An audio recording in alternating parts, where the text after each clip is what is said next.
వాక్యాన్ని అర్థం చేసుకోవాలి అంటే కనుక అది మన వల్ల కాదు. మనకి పరిశుద్ధాత్మ దేవుడు సహాయం చేయాల్సిందే. ఆమేన్, హల్లెలూయా. ఎన్నిసార్లు ఆ వాక్యం చదివినా సరే ఆ వాక్యంలో ఉన్న ఆ యొక్క మర్మం ఏమిటో మనకు తెలియదు. కానీ ఆ వాక్యంలో ఉన్న మర్మాన్ని మనం తెలుసుకోవాలి అంటే కనుక మనకి పరిశుద్ధాత్మ దేవుని యొక్క సహాయము అవసరం. దేవా నాతో మాట్లాడు, ఈ వాక్యంలో ఉన్న మర్మం నాతో మాట్లాడు. దేవుడు మాట్లాడినా మనకు అర్థం కావాలన్నా దానికి కూడా పరిశుద్ధాత్మ దేవుని యొక్క సహాయం కావాల్సిందే.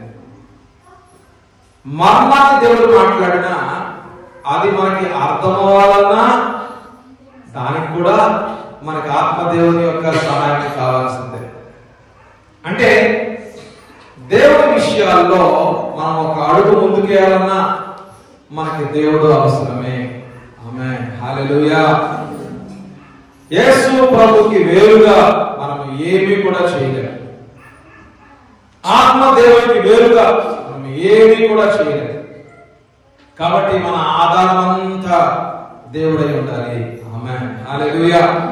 అది కేవలము వాక్య మననంలో మాత్రమే కాకుండా ప్రతి నిత్యము కూడా, ప్రతి సమయము కూడా, ప్రతి దినము కూడా మనము దేవుడి మీద ఆధారపడేవారిగా ఉండాలి. ఆమేన్, హల్లెలూయా. కొలొస్సీయులు 2:14 దేవుడు వ్రాత రూపకమైన ఆజ్ఞల వలన, ఆజ్ఞలు అన్నవి మన పాత నిబంధనలో చూస్తూ ఉంటాం. ఆజ్ఞలు, ధర్మశాస్త్రము అన్నది అది మన పాత నిబంధనలో మనం చూస్తూ ఉంటాం. ధర్మశాస్త్రము అనగా ధర్మము, ఆ శాస్త్రము అనగా ఒక మార్గము, దేవుని యొక్క ఆజ్ఞ మార్గం. అది ఇలానే ఉండాలి, ఇలానే జీవించాలి, ఇలానే బ్రతకాలి. ఒకవేళ కనుక ఆ ఆజ్ఞని అతిక్రమిస్తే అది పాపమే, ఆ పాపానికి ఒక శిక్ష ఉంటుంది. ధర్మశాస్త్రానికి విరుద్ధంగా జీవించుట అది శిక్షకి అర్హతగా తీసుకొస్తా ఉంది. శిక్షార్హుడు ఒక పాపం చేస్తే దానికి శిక్ష తప్పకుండా అనుభవించాల్సిందే. అది న్యాయము, అది దేవుని యొక్క నీతి. దాని ప్రకారంగా చూసినట్లయితే ప్రతి మానవుడు ఆజ్ఞని అతిక్రమించాడు. ప్రతి మానవుని యొక్క జీవితము అది పాపముతో నింపబడిన జీవితంగానే కనబడుతూ ప్రతి మానవుడు శిక్షను అనుభవిస్తూ ఇక లోకంలో మరణాన్ని అనుభవించాలి. అనంతకాల నరకంలోకి ఆ వ్యక్తి కలిసిపోవాలి, ఆ మనిషి కలిసిపోవాలి. ఇది ఆజ్ఞ ప్రకారంగా చెప్తున్న న్యాయము. ధర్మశాస్త్రానికి అనుగుణంగా అది చెప్తున్న న్యాయము. మన భారతదేశంలో ఎవరైనా సరే ఎవరైనా కొట్టి చంపితే గనక వారికి ఐపీసీ అనుగుణంగా, ఇండియన్ పీనల్ కోడ్ కి అనుగుణంగా అతనికి శిక్ష విధిస్తారు.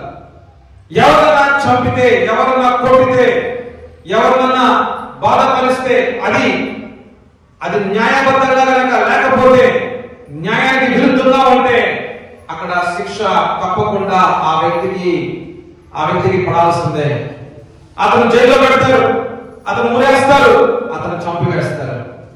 అంటే ఒక న్యాయం ఉంటే ఆ న్యాయానికి అనుగుణంగా జీవిస్తేనే మనం సమాధానంగా ఉండగలం. ఆ న్యాయానికి విరుద్ధంగా కనుక మనం జీవిస్తే దానికి శిక్ష తప్పకుండా నీకు రావాల్సిందే.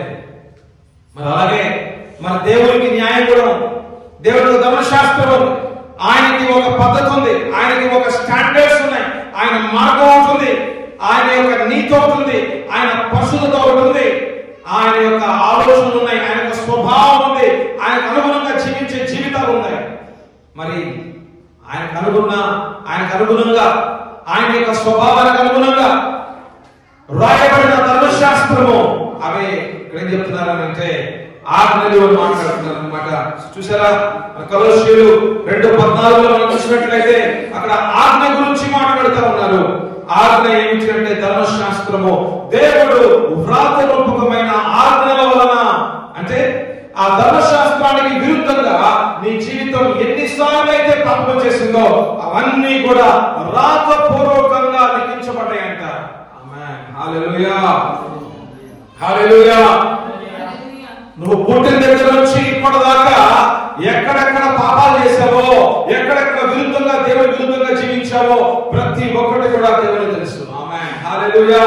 ప్రతి ఒక్కటి కూడా దేవుని సన్నిధిలో లిఖించబడి ఉన్నాయి. నీ వంశంలో నువ్వు పుట్టక మునుపు నీ వంశంలో నీ తాత ముత్తాతలు ఏవేవి పాపాలు చేశారో అవన్నీ కూడా దేవునికి తెలుసు. అవన్నీ కూడా లిఖిత పూర్వకముగా లిఖించబడి ఉన్నాయి. హల్లెలూయా, హల్లెలూయా.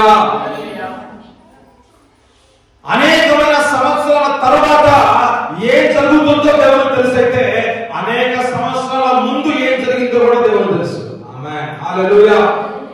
మన బైబిల్లో ఆఖరి పుస్తకమైన ప్రకటనలో రానున్న దినాల్లో సంవత్సరాల్లో ఈ యొక్క లోకము అంతము ఎలాగ జరుగుతుందో దేవునికి తెలిసైతే మరి అనేకమైన సంవత్సరాల, వందల సంవత్సరాల ముందు కూడా ఏమి జరిగిందో కూడా దేవునికి తెలుసు. ఆమేన్, హల్లెలూయా, ఆమేన్, హల్లెలూయా. వంశాలని చూస్తున్న దేవుడు, వంశాలని ఎరిగిన దేవుడు, వంశంలో ఏం జరిగిందో యావత్తును కూడా తెలుసుకున్న దేవుడు ఆయన. ఆమేన్, హల్లెలూయా. ఆయన కళ్ళ ముందు నీ జీవితము ఒక తెరవబడిన పుస్తకము వలె ఉన్నది. ఆయన కళ్ళ ముందు నీ జీవితము ఒక తెరవబడిన పుస్తకము వలె ఉన్నది. ఆమేన్, హల్లెలూయా. అందుకనే నీ యొక్క రహస్య పాపాలు నీకు మాత్రమే తెలియదు, అది దేవాది దేవునికి కూడా తెలుసు. నీ రహస్య జీవితము అది నీకు మాత్రమే తెలియదు కానీ దేవునికి మాత్రం కూడా, దేవునికి కూడా తెలుసు. ఆయన కళ్ళ ముందు నీ జీవితము తెరవబడిన పుస్తకము వలె ఉన్నది. అయితే దేవుని ఆజ్ఞలకి విరుద్ధంగా, ధర్మశాస్త్రానికి విరోధంగా నీవు చేసిన ప్రతి ఒక్క అతిక్రమము, ప్రతి ఒక్క పాపము అది లిఖించబడి ఉన్నది అన్నది వాక్య భాగం మాట్లాడతాం. మీరు చేసిన ప్రతి ఒక్క పాపం అన్నది అది లిఖించబడి ఉన్నదంట. అందుకనే దేవుడు వ్రాత రూపకమైన అంటే లిఖించబడిన అన్న అర్థం వస్తా ఉంది. దేవుడు వ్రాత రూపకమైన ఆజ్ఞల వలన మన మీద రుణముగాను మనకు విరోధముగాను నుండిన ఆ పత్రమును అని మాట్లాడుతుంది. ఆమేన్, హల్లెలూయా. ఆజ్ఞలు లిఖించబడ్డాయి.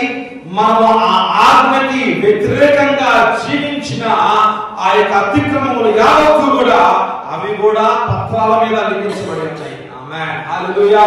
దేవుని ఆజ్ఞ లిఖించబడి ఉన్నది. లిఖించబడిన ఆ ఆజ్ఞకి విరోధంగా జీవించిన ఆ యొక్క జీవితం యావత్తు కూడా అది పత్రము మీద లిఖించబడి ఉన్నది. ఆమేన్, హల్లెలూయా.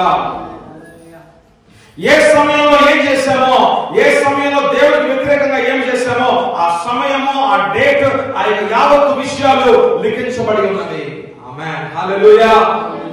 నీ యొక్క జీవితము, నీ కుటుంబము, నీ వంశము, నీ వంశావళి ఆదాము వరకు ఏమేమి విషయాలు దేవుడికి వ్యతిరేకంగా చేశామో అవన్నీ కూడా పత్రాల మీద లిఖించబడి ఉన్నవి. ఆమేన్, హల్లెలూయా. ఒకవేళ కనుక ఆ పత్రాన్ని దేవుడికి చూపిస్తే, ఒకవేళ ఆ పత్రాన్ని కనుక దేవుడికి చూపిస్తే నువ్వు అది చూసి నేను ఈ సమయంలో ఈ తప్పు చేశానే, నేను ఆ దినము ఆ సమయంలో ఆ తప్పు చేశానే, ఇది నాకు మాత్రమే తెలుసు కదా, దేవుడికి ఎలా తెలుసు అని అనుకుంటావు. దేవుడికి ఎలా తెలుసు అంటే దేవుడు చూస్తున్న దేవుడు కాబట్టి. ఆమేన్, హల్లెలూయా. దావీదు బెత్షెబా పాపం చేస్తున్నప్పుడు బహుశా ఎవరు కూడా చూసి ఉండకపోవచ్చు. దావీదు అనుకోవచ్చు నేను రహస్యంగా పాపం చేస్తున్నానులే అనుకోవచ్చు, కానీ దేవుడు చూస్తూనే ఉన్నాడు. ఆమేన్, హల్లెలూయా. దావీదు బెత్షెబా మధ్యలో జరుగుతున్న పాపము రహస్యంగా జరిగినప్పటికీ ఆ రహస్య పాపాన్ని కూడా చూసింది దేవుడు. ఆమేన్, హల్లెలూయా. అందుకనే నాతానుతో దేవుడు మాట్లాడి, నాతానా వెళ్ళు, దావీదుతో మాట్లాడు. నాతాన్ని దేవుడు పంపించి దేవుని ప్రవక్త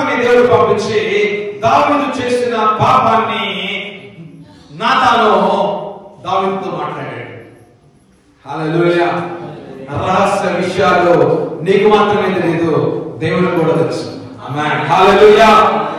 దేవునికి తెలిసిన రహస్య విషయాలు అవి దేవుళ్ళలోనే ఉంచుకోకుండా నీతో మాట్లాడాలని ఇష్టపడుతూ ఉంటాడు. ఆమేన్. హల్లెలూయా. ఎందుకు అనంటే నీ జీవితంలో ఆ పాపము ఉండకుండా ఉండాలి అని. ఆ పాపం ఉంటే గనక ఆ పాపానికి ఒక ప్రాయశ్చిత్తం ఉన్నది, ఆ పాపానికి ఒక శిక్ష ఉన్నది, ఆ పాపానికి ఒక పర్యవసానం ఉన్నది. అదేమిటంటే మరణమే. హల్లెలూయా. అందుకనే మరి దావీదు బెత్షెబా మధ్యలో జరిగిన ఆ పాపానికి ఒక ఫలము ఎవరంటే ఒక బిడ్డ. ఆ బిడ్డ చివరికి మరణించింది. ఆ బిడ్డ చివరికి మరణించాడు. ఎందుకు అనంటే ఆ పాపానికి శిక్ష, ఆ పాపానికి ఫలము అది మరణమే. అది మరణమే. పాపానికి శిక్ష ఉంది. ఒక పాపము చేస్తే గనక అపరాధము అని అనుకుంటా ఉంటాం. నేను అపరాధిని అనుకుంటా ఉంటాను. ఒకవేళ దేవుడు ఆ పత్రాన్ని నీ జీవితంలో జరిగిన ఏ అతిక్రమములో, దేవుని ఆజ్ఞకి అతిక్రమముగా నువ్వు చేసిన ఆయన పాపాలు ఏవైతే కనుక ఆ పత్రంలో రాసి ఉన్నాయో ఆ పత్రాలు కనుక దేవుడు నీకు చూపిస్తే ఆ పత్రాలను చూస్తూ అయ్యా నేను పాపిని, నేను అపరాధిని అని నువ్వే ఒప్పుకుంటావు. ఆమేన్. హల్లెలూయా. హల్లెలూయా. ఆ పత్రం మీద రాయబడిన నీ యొక్క పాపాలు, నీ వంశం యొక్క పాపాలు, ఆ పత్రాల మీద రాయబడిన ఆ యొక్క విషయాలు నీకు ఎవరు చూపిస్తారనంటే నీకు చూపించేది పరిశుద్ధాత్మ దేవుడే. ఆమేన్. హల్లెలూయా. నీకు చూపించేది పరిశుద్ధాత్మ దేవుడు.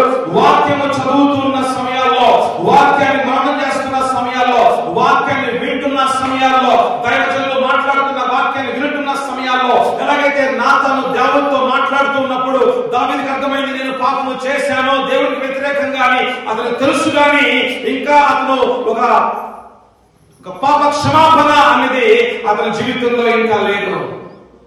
పాపం చేశాను అని దావీదుకు తెలుసు, కానీ ఒక పశ్చాత్తాపం అనేది దావీదులో ఇంకా ఎందుకు లేదు అని అంటే దాన్ని కప్పిపుచ్చి దేవుడు చూడలేదా, దేవునికి తెలియదా అన్నట్టుగా ఏదో తెలిసి తెలియనట్టుగా ఉంటూ ఉన్నాడు దావీదు. కానీ నాతాను ద్వారా దేవుడు మాట్లాడి దావీదు జీవితంలో పాపము ఉండకూడదు అని, ఒక అపరాధిగా దావీదు జీవించకూడదు అని, ఆ పాపానికి శిక్ష అన్నది దావీదు జీవితంలో ఉండకూడదు అన్నది దేవుడి యొక్క ఉద్దేశమై దేవుడు తన యొక్క ప్రవక్తను పంపిస్తా ఉన్నాడు. ఆమేన్. హల్లెలూయా.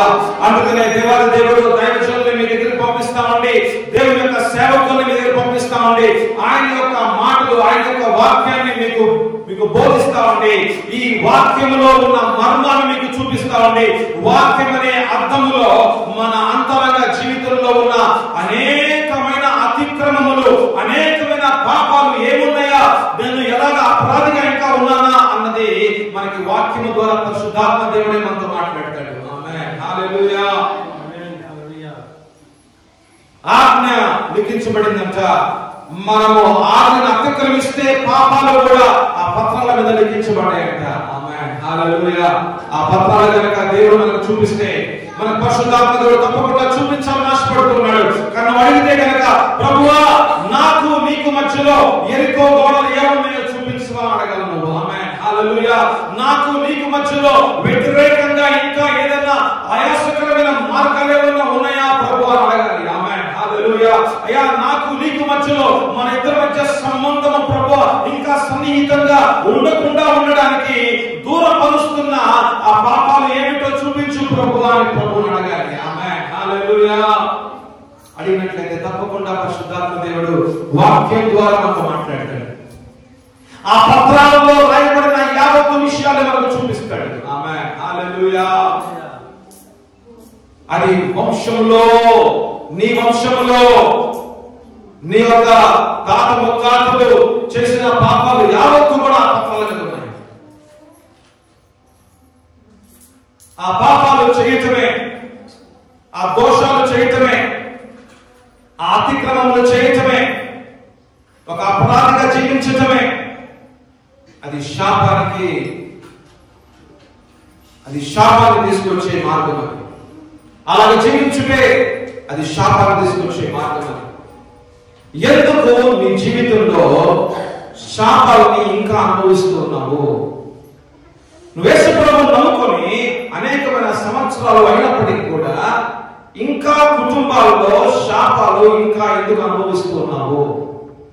ఎందుకు పిల్లల జీవితాలు మరి ఆ యొక్క పిల్లల యొక్క తండ్రి వలె ఎందుకు ఉంటా ఉంది?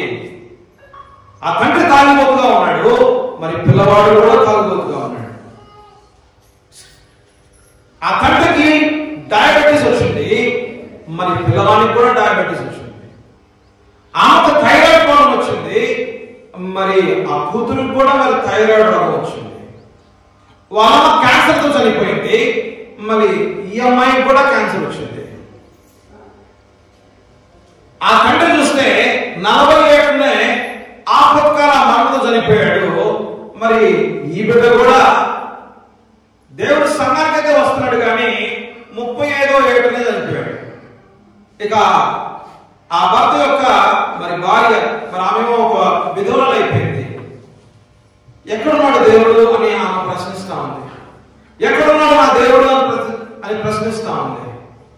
ఏంటయ్యా మరి అబ్రహాము ఆశీర్వాదాలు మాకు ఇస్తానని చెప్పావు కదా, యేసు ప్రభువును నమ్ముకుంటే కనుక అబ్రహాము ఆశీర్వాదాలు మరి మా జీవితాల్లో మేము అనుభవిస్తామని చెప్పావు కదా ప్రభువా, మరి ఏంటి ఇంకా ఈ అబ్రహాము ఆశీర్వాదాలు అంటే ఏంటో విన్నాము కానీ అనుభవాల్లో చూస్తే పెద్దగా ఎక్కడ కనపడట్లేదు. ఎందుకు మా జీవితాలు ఆశీర్వాదకరంగా ఎందుకు మారట్లేదు? యేసు ప్రభువును నమ్ముకుని అనేకమైన సంవత్సరాలు అయ్యాయి. మేము ప్రతిరోజు కూడా దేవుని వాక్యాన్ని వింటా ఉంటాం. ఆ యూట్యూబ్లోనో లేదా ఫేస్బుక్ లోనో లేకపోతే సంఘం నుంచో అనేకమైన సంగతులు అనేకమైన వాక్యాలు వింటూనే ఉంటాం. అయినప్పటికీ కూడా మరి ఎందుకు మా జీవితాల్లో నీవు చెప్పినట్టుగా వాగ్దానాలు చెప్పినట్టుగా ఎందుకు మా జీవితాల్లో మా కుటుంబాల్లో మార్పు జరగలేదు? అడుగుడి ఇంకెవడను అని చెప్పావు కదా, మరి తట్టుడి ఆ తీయబడను ఆ తెరవబడని చెప్పావు కదా, మరి అడుగుతూనే ఉన్నావు, నువ్వు ఇస్తట్లేదే, నువ్వు ఇవ్వట్లేదే, నువ్వు అడుగుతూనే ఉన్నావు కదా ప్రభువా, ఎందుకు నువ్వు ఇవ్వట్లేదు? ఇవ్వాలి కదా నువ్వు చెప్పినట్టుగా మరి ఇవ్వాలి కదా ప్రభువా, మరి వాగ్దానం నెరవేర్చబడాలి కదా ప్రభువా, ఎందుకు మరి వాగ్దానం నెరవేర్చబడలేదు? ఆమేన్ హల్లెలూయా. ఎందుకు ఆటంకాలుగా ఉంటా ఉన్నాయి? ఆమేన్ హల్లెలూయా. ఎందుకు ఆటంకాలుగా ఉంటా ఉన్నాయి? ఆమేన్. అడిగారా ఎప్పుడన్నా? అడిగారా ప్రభువుని ఎప్పుడన్నా? అడిగారా ప్రభువుని ఎప్పుడన్నా? మనం అడగాలి. ఆమేన్ హల్లెలూయా. దేవా నీ వాగ్దానాలు ఎందుకు నా జీవితంలో ఇంకా నెరవేర్పులోకి రావట్లేదు? ఎందుకు నా కుటుంబంలో ప్రభువా మార్పులు జరగట్లేదు? ఎందుకు నా ప్రార్థనకి ఉత్తరాలు ఇంకా ఎందుకు రావట్లేదు? ఆమేన్ హల్లెలూయా. ఎందుకు అంటే ఒక కారణం ఏమిటి అంటే నీకు దేవునికి మధ్యలో ఎరికో గోడలుగా ఉన్న గోడలు కూలిపోవాలి. ఆమేన్ హల్లెలూయా. నీకు దేవునికి మధ్యలో లిఖించబడిన ఆ పత్రాలు, ఆమేన్, లిఖించబడిన ఆ యొక్క పత్రాలు, ఆ పత్రాలు చింపివేయబడాలి అంటే, ఆ పత్రాలు కాలిపోవాలి అంటే, ఆ పత్రాలు ఇక నీ జీవితం మీద ఎటువంటి అధికారం లేకుండా ఉండాలి అంటే, ఆ పత్రాలు లిఖించబడిన మాటలు ఇక అన్ని కూడా తుడిచివేయబడాలి అంటే కనుక నీకు సిలువలో ఉన్న గొప్ప మర్మాన్ని తప్పకుండా నువ్వు తెలుసుకోవాలి. ఆమేన్ హల్లెలూయా.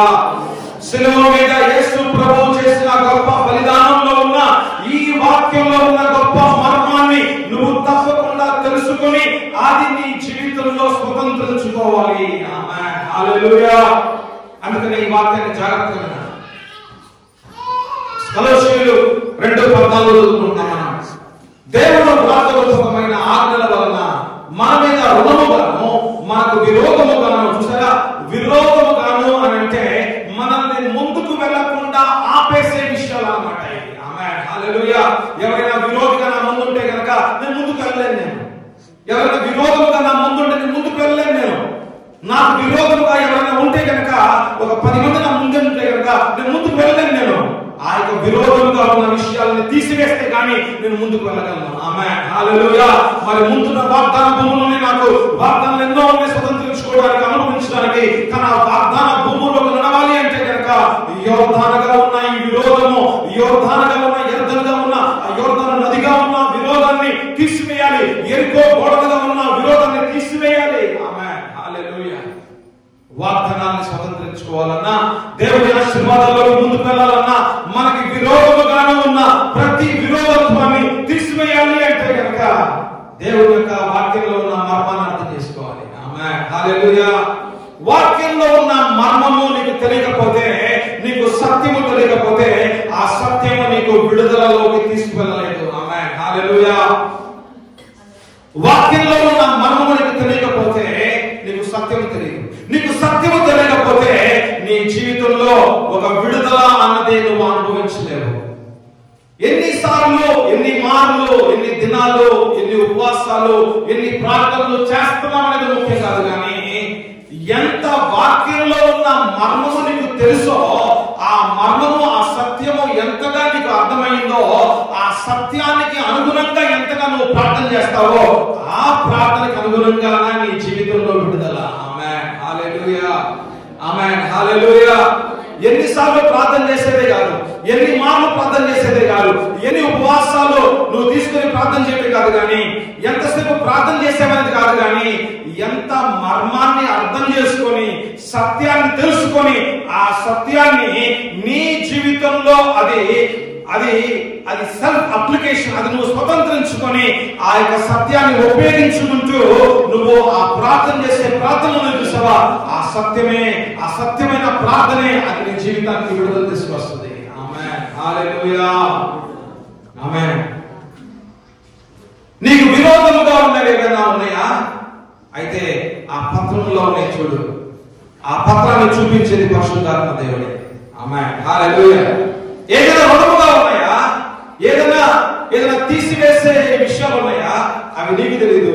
నీ వంశంలో ఏదైతే కనుక విరోధముగా ఉన్నదో, దేవుని కార్యాలు జరగకుండా ఆ యొక్క విరోధమైన విషయాలని చూపించేది పరిశుద్ధాత్మ దేవుడే. ఆమేన్, హల్లెలూయా.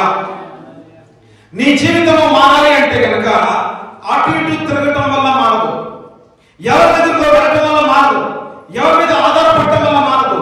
నీ జీవితం మారాలి అంటే కనుక, నీ సమస్యకి ఉత్తరం ఏమిటో తెలియాలి అంటే కనుక, నువ్వు దేవుని సన్నిధిలో నిశ్శబ్దంగా ఆయన మీద పరిపూర్ణంగా విశ్వసిస్తూ, నమ్ముతూ, ఆయన మీద ఆధారపడచ్చు. ఆయన స్వరాన్ని వినేదాకా, ఆయన పాదాలను విడవకుండా కనుక ఆ రహస్యమైన స్థలంలో నీ తండ్రితో మాట్లాడడానికి నీ ప్రార్థన ఉంది చూసావా, ఆ ప్రార్థన స్థలం ఉంది చూసావా, ఆ ప్రార్థన స్థలమే నీ యొక్క సమస్యకి ఉత్తర స్థలము. ఆమేన్, హల్లెలూయా, హల్లెలూయా. నీ జీవితానికి ఉత్తరము దేవుని మాట, దేవుని యొక్క మర్మము, దేవుని యొక్క రహస్యములో, ఆయన రహస్య స్థలములో నీతో మాట్లాడే ఆ మాటల్లోనే, వాక్యంలో నుంచి ఆయన మాట్లాడే ఆ యొక్క మర్మాలే, ఆ సత్యాలే నీ జీవితానికి విడుదల. ఆమేన్, హల్లెలూయా. అందుకనే దేవుని సన్నిధిలో వాక్యాన్ని మననం చేయి. చదవడం మాత్రమే కాదు, వాక్యాన్ని చదివితే కాదు, వాక్యాన్ని మననము చేయుట అంటే ప్రతి ఒక్క ఆ యొక్క వాక్య భాగంలో ఉన్న ఆ యొక్క పదాలని ఇంకా నెమవేసుకుంటూ ఈ పదంలో ఉన్న అర్థం ఏమిటి ప్రభువా అని నువ్వు పరిశుద్ధాత్మ దేవునితో అడుగుతూ ఉంటే, ఒక్కొక్క పదములో ఉన్న అర్థాన్ని దేవుడు నీకు చూపించి, ఆ మర్మాన్ని నీ యొక్క ఆత్మీయ నేత్రాల ముందు తీసుకొచ్చి, సత్యాన్ని ఏమిటో చూపించి, అబద్ధంలో ఉన్న నీ జీవితాన్ని విడుదలలోకి తీసుకొచ్చే ఆ గొప్ప వాక్యము, గొప్ప దేవుని యొక్క కార్యము జరిగితేనే కానీ నీ సమస్యల్లో నుంచి నువ్వు బయటికి రాలేదు. ఆమేన్, హల్లెలూయా. ఆమేన్, హల్లెలూయా. అంటే చూసారా, ఈ వాక్య భాగంలో దేవుడు ప్రార్థనాపూర్వకమైన ఆజ్ఞల వలన మన మీద రుణముగాను అనంట, మనకు విరోధముగాను అనంట. విరోధముగా ఉన్న విషయాలు మన జీవితాల్లో నుంచి వెళ్ళిపోవాలి, మన జీవితాల్లో ముందు నుంచి వెళ్ళిపోవాలి. అప్పుడే నీ రోగానికి స్వస్థత కూడా, అప్పుడే నీ యొక్క రోగానికి స్వస్థత కూడా. నువ్వు ఎన్ని సంవత్సరాల నుంచో, ఎన్ని నెలల నుంచో, ఎన్నో వారాల నుంచో ఉపవాసంతో నువ్వు ఎన్నిసార్లు ప్రార్థన చేసినా సరే, నీ శరీరంలో ఎందుకు ఇంకా రోగం పోలేదనంటే, ఏదో నీకు దేవునికి మధ్యలో ఎరుకో గోడలుగా ఉన్న గోడలు ఉండేసరికి వాగ్దానాన్ని ఇచ్చిన దేవుడు, నేను నిన్ను స్వస్థపరుస్తాను అని చెప్పిన దేవుడు, ఆ వాగ్దానం ఇంకా ఎందుకు నెరవేర్పులో రాలేదంటే, ఆ ఎరుకో గోడగా ఉన్న ఆ విరోధముగా ఉన్న విరోధముని తీసివేయాలి అంటే కనుక శిలువ మరణాన్ని అర్థం చేసుకోవాలి. ఆమేన్, హల్లెలూయా. జాగ్రత్త. నువ్వు చేసిన ప్రార్థనకి ఒకవేళ ఉత్తరం రాకుండా ఉన్నట్లయితే ఇక నువ్వు అలాగే ప్రార్థన చేయటంలో ఉపయోగం లేదు. ఒకవేళ నీ ప్రార్థనకి ఉత్తరము బహుదినాల నుంచి రావట్లేదు అని అంటే ఇక అవే ప్రార్థనలు ఇంకా దినాలు చేయడం ఉపయోగం లేదు. ఏమనంటే ప్రభుతో, ప్రభా నేను ఇలాగ ప్రార్థన చేస్తున్నాను, మరి నాకైతే నువ్వు ఉత్తరం ఇవ్వట్లేదు, ఎందుకు నువ్వు స్వస్థపరచట్లేదు నాకు తెలియదు, కానీ నేను ఎలా ప్రార్థన చేయాలో, ఇంకా నేనేమి తెలుసుకోవాలో, ఇంకా ఏదైనా నీకు నాకు మధ్యలో ఆయాసకరంగా ఏదైనా ఉన్నదా, ఎందుకు నా ప్రార్థనకి ఉత్తరం రావట్లేదు, ఏదైనా ఆటంకాలు ఉన్నాయా అని అడగాలి. ఆమేన్ హల్లెలూయా అని అడగాలి. ఆమేన్ హల్లెలూయా.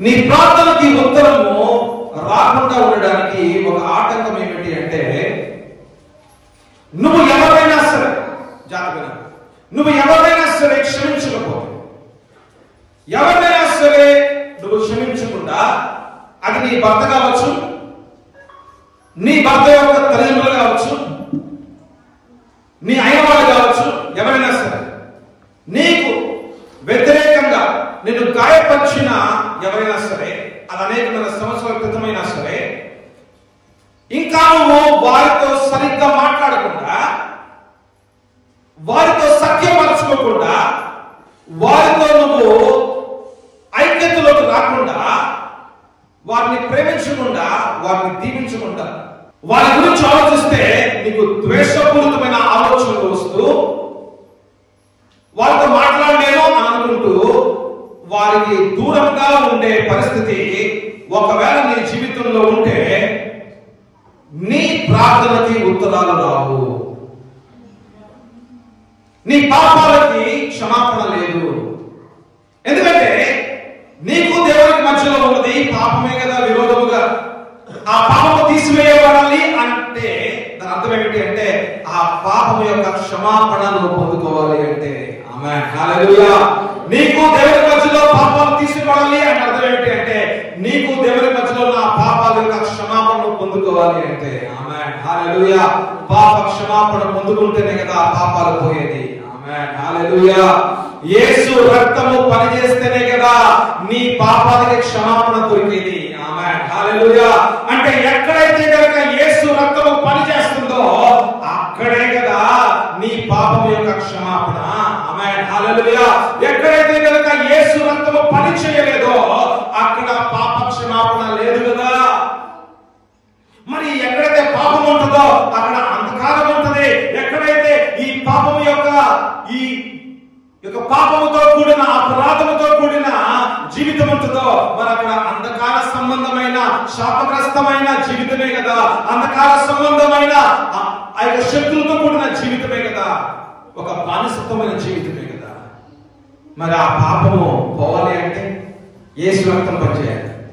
యేసు రక్తము పనిచేయాలి అంటే కనుక నువ్వు దేవుని యొక్క వాక్యానికి విధేయుడు అవ్వాలి. ఆమేన్ హల్లెలూయా. యేసు రక్తము ఎక్కడ పనిచేస్తుందంటే విశ్వాసుల జీవితంలో పనిచేస్తుంది, కానీ ఆ బయట ఉన్న అవిశ్వాసుల జీవితంలో పనిచేయట్లేదు.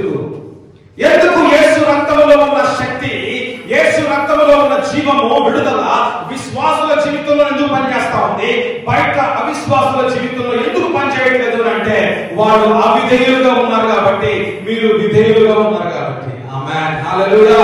మనము విధేయులుగా ఉంటేనే యేసు రక్తం పనిచేస్తుంది. బయట మరి అవిధేయులుగా ఉన్నారు. యేసు రక్తం పని చేయొచ్చు. యేసు రక్తంలో శక్తి ఉంది, బలం ఉంది. యేసు రక్తంలో విడుదల ఉంది, జీవం ఉంది. యేసు రక్తము అన్నది ప్రతి ఒక్క మానవుని యొక్క పాపాన్ని తుడిచివేసి, ఆ యొక్క పాపాన్ని కడిగివేసి అది క్షమించగలిగిన గొప్ప యేసు రక్తము. ఆమేన్ హల్లెలూయా.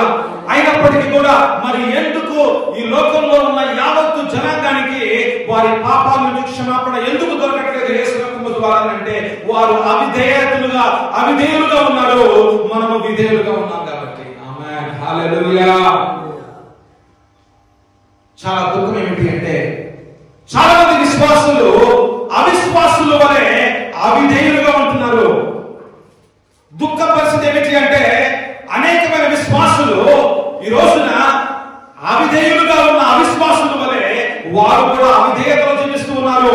అందుకనే ఒకవేళ విశ్వాసి నీవు నేను అవిధేయతలో జీవిస్తూ ఉంటే క్షమించమ్మా, ఆయన క్షమించాలంటే నేనా ఎందుకు క్షమించాలి, ఆయన నన్ను ఎంతగా తిట్టాడు, కొట్టాడు, నేను క్షమించాలా? నేను క్షమించండి, నా వల్ల కాదు. అదేందమ్మా యేసు ప్రభు వారు మరి ఎంతగా ఆయన కొట్టావు కదా, ఎంతగానో ఆయన నువ్వు నష్టపరిచావు కదా, ఎంతగానో బాధ పెట్టావు కదా, నువ్వు ఎన్ని పాపాలు చేసావు కదా నువ్వు, మరి యేసు ప్రభు వారిని క్షమిస్తే నువ్వు కూడా క్షమిస్తావు కదమ్మా. అయినా సరే నేను క్షమించలేను, నా వల్ల కాదు. నీ అవిధేయతే యేసు రక్తాన్ని నీ జీవితంలో పని చేయకుండా చేస్తావు. ఏంటయ్యా ఎందుకు నువ్వు ఆ పాపం చేస్తున్నావు, ఎందుకు నువ్వు ఆ విచారం చేస్తున్నావు, నువ్వు చేయొద్దు అని అంటే, లేదు ఆ ఆడమ్మాయి ఆ అమ్మాయి నా మీద ఆశ పెట్టుకుంది. అదేందయ్యా, నువ్వు పెళ్లి చేసుకున్న అమ్మాయి గురించి ఏంటి? మరి నీ మీద ఆశ పెట్టుకుని నిన్నే పెళ్లి చేసుకుని నీతోనే ఉంటుంది కదా, మరి ఆ అమ్మాయి గురించి ఏమిటి అంటే, ఈ అమ్మాయితో ఉంటా మరి ఆ అమ్మాయితో కూడా ఉంటా. అదేంటి ఆ అమ్మాయితో ఎందుకు ఉండాలి, తప్పు కదా. ఏం చేసింది ఆ అమ్మాయిని కనుక వదిలేస్తే అమ్మాయి చనిపోద్ది. అది వ్యభిచారమయ్యా, అది దేవుని కళ ఎదుట వ్యభిచారం. దేవుని కళ ఎదుట వ్యభిచారం అయినా సరే అదేంటి నువ్వు అలా అంటావు? సంఘానికి వస్తున్నావు కదా, సంఘానికి వస్తూ దేవుని మాట వింటూ ఇంకా ఎందుకు ఈ పాపాలు చేస్తున్నావు అని అంటే, నేను ఆ అమ్మాయిని వదులుకోలేను, నేను ఆ అమ్మాయిని మోసం చేయలేను అని చెప్పి ఆ అమ్మాయితో పాపం చేస్తున్న ఆ యొక్క వ్యక్తి అవిశ్వాసంగా ఉన్నాడంటారా, అవిధేయుడిగా ఉన్నారంటారా? మీరేమంటారో చెప్పండి. అవిశ్వాసంగా ఉన్నాడు ఆ విశ్వాసి, అవిధేయుడిగా ఉన్నాడు ఆ విశ్వాసి. అందుకనే యేసు రక్తము అన్నది ఆ వ్యక్తి జీవితంలో పనిచేయట్లేదు. యేసు రక్తము అన్నది ఆ వ్యక్తి జీవితంలో ఎందుకు పనిచేయట్లేదు అంటే, దేవుని మాటకు అవిధేయుడిగా ఉన్నాడు, వ్యతిరేకంగా ఉన్నాడు. అతను ఆలోచనలుగా వెళ్తున్నాడే కానీ, అతను ఏమనుకుంటున్నాడో వెళ్తున్నాడే కానీ, దేవుని మాటకి లోబడని వాడి జీవితంలో యేసు రక్తము పనిచేయదు. ఎక్కడ యేసు రక్తము పనిచేయదో అక్కడ ఆ పాపానికి ఒక ప్రాయశ్చిత్తము లేదు, ఆ పాపానికి క్షమాపణ లేదు. మరి పాపానికి క్షమాపణ లేకపోతే ఏం జరుగుతుంది? పాపానికి క్షమాపణ, నీ పాపానికి క్షమాపణ లేకపోతే నీకు అది ఎప్పుడు కూడా విరోధిగానే అది నిలబడుతుంది. నీ పాపానికి క్షమాపణ కనుక నువ్వు అనుభవించకపోతే నీ ముందు అది ఎరుగోగానే నిలబడుతుంది. ఇక నువ్వు ముందుకు వెళ్ళలేని పరిస్థితి. ఆ రోగమే నిన్ను బాధపరుస్తూ ఎందుకు సంవత్సరాల తరబడి ఈ రోగం ఉందో అర్థం కాని పరిస్థితులుగా ఉంటావండి. ముందుకు ఎందుకు వెళ్ళలేకపోతా ఉన్నావంటే, ఎక్కడో నీవు రోగం గురించి ప్రార్థన చేస్తున్నావు అంటే నువ్వు స్వస్థత గురించి ప్రార్థన చేస్తున్నావు కానీ నీకు దేవునికి మధ్యలో ఏదైనా ఎరుకోగోళం ఉన్నాయా అని నువ్వు ఇంకా ప్రార్థన చేయట్లేదు. ఎందుకు దేవుడు నాకు స్వస్థపరచట్లేదు, ఎందుకు దేవుడు స్వస్థపరచట్లేదు అని చెప్పి నువ్వు ఆ దైవజనుడి దగ్గరికి, ఈ దైవజనుడి దగ్గరికి, ఆ మీటింగ్ ఈ మీటింగ్ అని చెప్పి తిరుగుతా ఉన్నావేమో కానీ దేవుని సన్నిధిలో ఆయన స్వరాన్ని విని నీకు దేవుడికి వ్యతిరేకంగా ఏదైనా అడ్డుకోవడం ఉన్నాయా అని చూసుకోలేకుండా ఉంటూ నువ్వు అటు ఇటు తిరుగుతున్న ఒక వ్యక్తిగా ఉంటున్నావు. కానీ ఈరోజు నా ప్రభువుతో ఏం చెప్తున్నారంటే, నువ్వు అటు ఇటు పరిగెత్తడం వల్ల నీ సమస్యకు ఉత్తరం లేదు కానీ నీ జీవితాన్ని విధేయతలో ఆయన్నే ప్రేమించే వారిగా, ఆయన మాటకి లోబడి వారిగా, ఆయన మాటకి అధీనతలోకి వచ్చేవారిగా, ఆయన సన్నిధిలోకి వచ్చేవారిగా, ఆయనతో పాటు సంబంధంలో ఆయనతో పాటు కూర్చునే వారిగా, ఆయన మాట వినేవారిగా ఉంటే తప్పకుండా పరిశుద్ధాత్మ దేవుడు నాతాన్ని ఎలాగైతే కనుక దేవుడు దావీదుకు పంపించాడో అలాగా పరిశుద్ధాత్మ దేవుని యొక్క వాక్కు నీ హృదయంలో దేవుడు మాట్లాడి నీకు దేవునికి మధ్యలో ఉన్న ఆ యొక్క విరోధత్వమైన విషయాలని తీసివేయడానికి ప్రభువే కార్యం చేస్తాడు.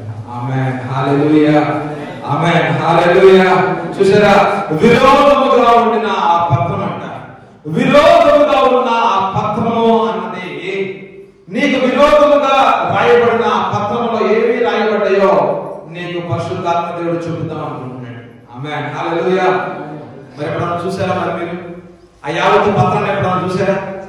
ఎప్పుడన్నా దేవుని సన్నిధిలో అయ్యా నాకు విరోధముగా రాయబడిన పత్రం ఏదైనా ఉందని చెప్పావు కదా, ఆ పత్రాన్ని నాకు చూపించావా, అయ్యా నాకు చూపించు ప్రభువా ఎప్పుడన్నా అడిగావా? మరి బాప్తిజం పొందుకున్నావు కదా, నీటి బాప్తిజం పొందుకునే ముందు పశ్చాత్తాపమైన మరి పాస్టర్ గారు చెప్పారు కదా, నువ్వెంతో ఒక పశ్చాత్తాపంతో ప్రార్థన చేయాలమ్మా. ఇదిగో నీవు దేవుడికి వ్యతిరేకంగా చేసిన పాపాలన్నీ ఒప్పుకోవాలమ్మా అని చెప్పినప్పుడు ఏదో పైన ఒక 10 పాపాలు ఒప్పుకొని అన్ని ఒప్పుకున్న పాస్టర్ గారు అని చెప్పావు కదా, నీటి బాప్తిజం పొందుకున్నావు. మరి ఈ రోజుల్లో ఈ యొక్క నెలలో లేకపోతే ఈ యొక్క సంవత్సరాల్లో మరి ఆ యొక్క పత్రాల్లో రాయబడిన యావత్తులు కూడా నీకు ప్రభు చూపించాలనుకుంటున్నాడే, మరి అవి చూద్దామని నువ్వు ప్రార్థన చేసావా? ఆమేన్, హల్లెలూయా. తప్పకుండా ప్రార్థన చేయాలి, తప్పకుండా ప్రార్థన చేయాలి.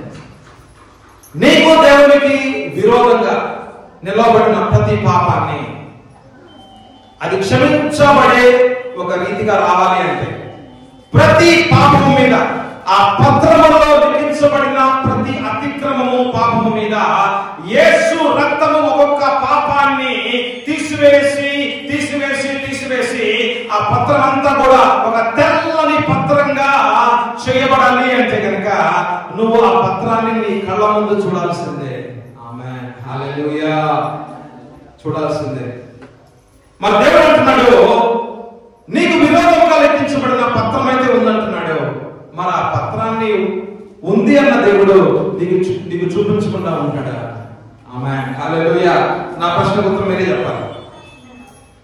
దేవుని సన్నిధిలో ఉన్న పత్రము, మరి ఆ పత్రం మీద లిఖించబడిన విరోధకరమైన పాప సంబంధమైన విషయాలు అవి దేవుని సన్నిధిలో అలాగా ఉంటే అవి నీకు చూపించకుండా ఉంటాడా? నీకు తప్పకుండా చూపిద్దాం అనుకుంటున్నాడు. ఆమేన్, హల్లెలూయా.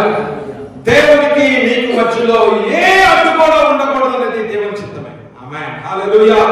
దేవునికి నీకు మధ్యలో ఏ అడ్డు కూడా లేకుండా ఆయనతో పాటు నువ్వు కూడా కలిసి నడుస్తూ ముందుకు వెళ్ళాలి అన్నది ఆ గమ్యస్థానం.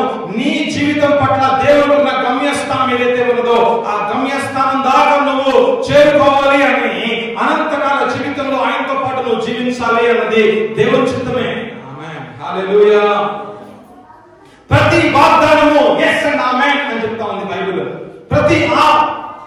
ప్రతి దేవుని యొక్క వాగ్దానము అవును ఆమేన్ అని చెప్తా ఉంది బైబిల్. ఆమేన్, హల్లెలూయా. అంటే ఏమిటి అంటే దేవుని యొక్క హృదయం ఏమిటి అంటే ప్రతి వాగ్దానము దేవుడు ఏదైతే చేశాడో ఆ వాగ్దానాలన్నీ కూడా నీ జీవితంలో అవి నువ్వు చూడాలి, అనుభవించాలి, నడవాలి. నువ్వు వాటిల్లో నువ్వు ఆయన స్తుతించాలి, ఒక వందనాలు చెప్తూ ఉండాలి.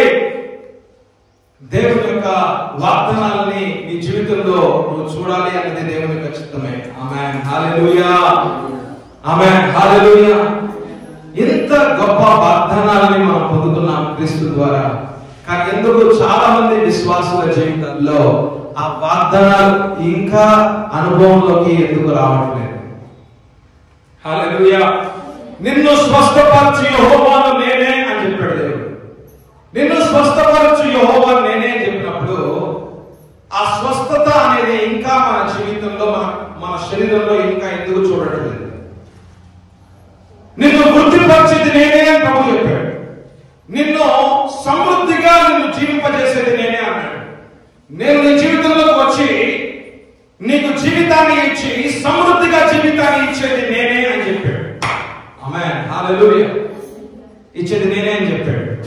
అయితే ఇంకా ఎందుకు మనం ఆ సమృద్ధికరమైన జీవితాన్ని ఇంకా మనం ఎందుకు జీవించట్లేదు? ఇంకా మనం ఎందుకు అనుభవించట్లేదు? ఆమేన్, హల్లెలూయా. అది తప్పకుండా మీరు ప్రభువుని అడగాలి. తప్పకుండా మీరు పరిశుద్ధాత్మ దేవుడిని అడగాలి. ఆమేన్, హల్లెలూయా. మనకు తెలిసిన మర్మానికి అనుగుణంగా ప్రార్థన చేసుకుంటూ పోతే కాదు మన జీవితాలు మారేది. మన ప్రార్థనకి ఉత్తరాలు ఎందుకు రావట్లేదో ప్రభువుని అడిగి మన ఆత్మీయ జీవితాల్లో ఇంకా లోతైన మర్మాలు తెలుసుకుంటూ మనము దేవుని యొక్క వాక్యము లోతుల్లోకి వెళ్ళి మన సమస్యలకి ఉత్తరము ఆ లోతుల్లోనే ఉన్నాయని తెలుసుకొని ఆ సత్యాలను తెలుసుకొని ఆ సత్యాలే మన జీవితాలను విడుదల తీసుకొచ్చేది. ఆమేన్, హల్లెలూయా. ఆమేన్, హల్లెలూయా. చూసారా ఈ వాక్య భాగంలో ఎలా రాస్తుందంటే విరోధముగా నిన్న పత్రం అంట.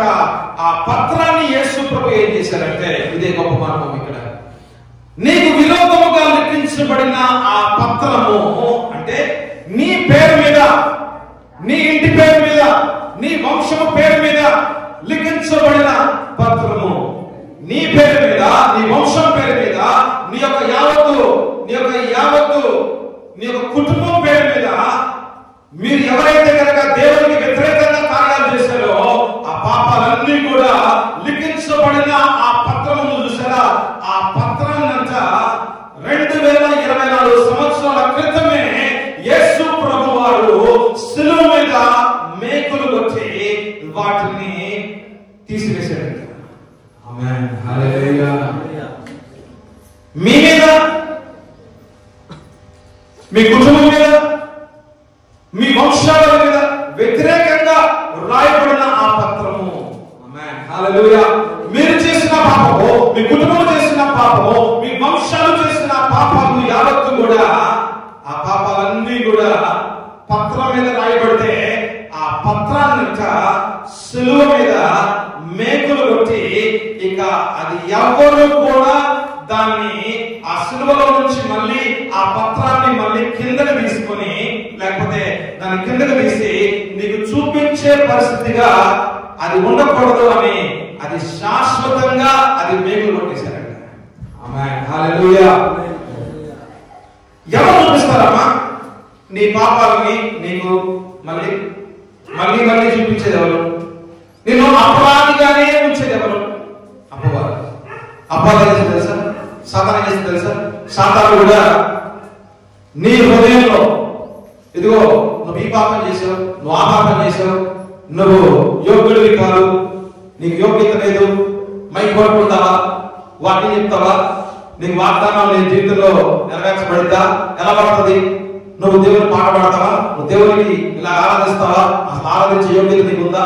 అసలు ముందుకు వస్తున్నావా? ఎందుకు వస్తున్నావు? నువ్వు నీ వల్ల కాదులే, నువ్వు మంచివాడివి కాదు, నువ్వు దేవుని సన్నిధిలో రాకూడదు ఆదివారం పూట, ఎందుకంటే నువ్వు మంచివాడివి కాదు, నువ్వు ఎంత అశుద్ధమైన వాడు, పాపము కదా, నువ్వు రాలేవు, దేవుని సన్నిధికి వచ్చినా అసలు ఉపయోగం లేదు. అన్ని కూడా అపవాది మాట్లాడుతున్న మాటలు. చూసారా, అపవాది మాట్లాడుతున్న మాటలు.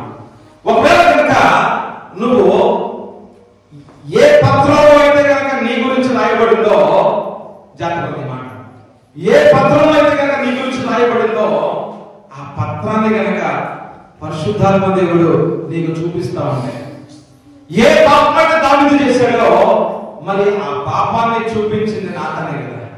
నాతాను ద్వారా దేవుడు చూపించాడే, మరి ఆ పాపాన్ని ఎలాగైతే నాతాను ద్వారా దేవుడు చూపించాడో అలాగే నీవు చేసిన, నీ వంశం చేసిన పాపాన్ని యావత్తు కూడా మరి పరిశుద్ధాత్మ దేవుడు నీకు చూపిస్తూ ఉంటున్నట్లయితే, నీకు చూపించినట్లయితే నువ్వు వాటిని కనుక క్షమాపణ అడిగి నువ్వు ఒక లోతైన పశ్చాత్తాపంతో నువ్వు ప్రార్థన చేసి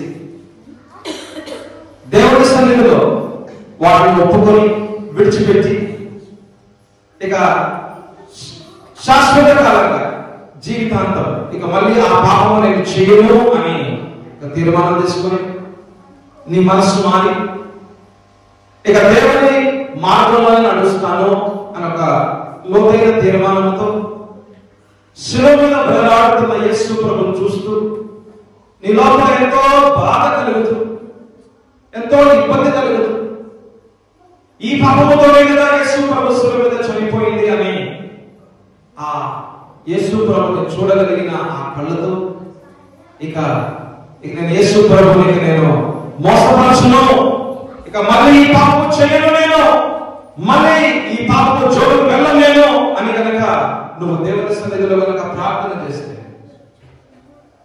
యేసు రక్తంలో ఉన్న గొప్ప కార్యం, యేసయ్యా నా కోసం చిందించబడిన యేసు రక్తము, ఆ రక్తము ఈ పాపాన్ని కడిగివేయండి, ఆ యొక్క పత్రం మీద లిఖించబడిన ఈ పాపం నాకు కనబడతా ఉంది, నాకు పరిశుద్ధాత్మ దేవుడు చూపిస్తా ఉన్నాడు. నేను 5 సంవత్సరాల క్రితము ఒక వ్యక్తిని నేను కొట్టాను, 5 సంవత్సరాల క్రితము ఒక వ్యక్తి దగ్గర నుంచి నేను డబ్బులు లాక్కున్నాను, 5 సంవత్సరాల క్రితము ఆ వ్యక్తి దగ్గర నుంచి డబ్బులు తీసుకొని నేను మళ్ళీ ఆ వ్యక్తికి ఇప్పటిదాకా డబ్బులు ఇవ్వలేదు. ఆ వ్యక్తి ఎంతగానో బాధపడ్డాడు. ఆ వ్యక్తికి నేను ఇస్తానని చెప్పాను, 3 రోజులు ఇస్తానన్నది ఇప్పటిదాకా నేను డబ్బులు ఇవ్వలేదు. అది పాపమే.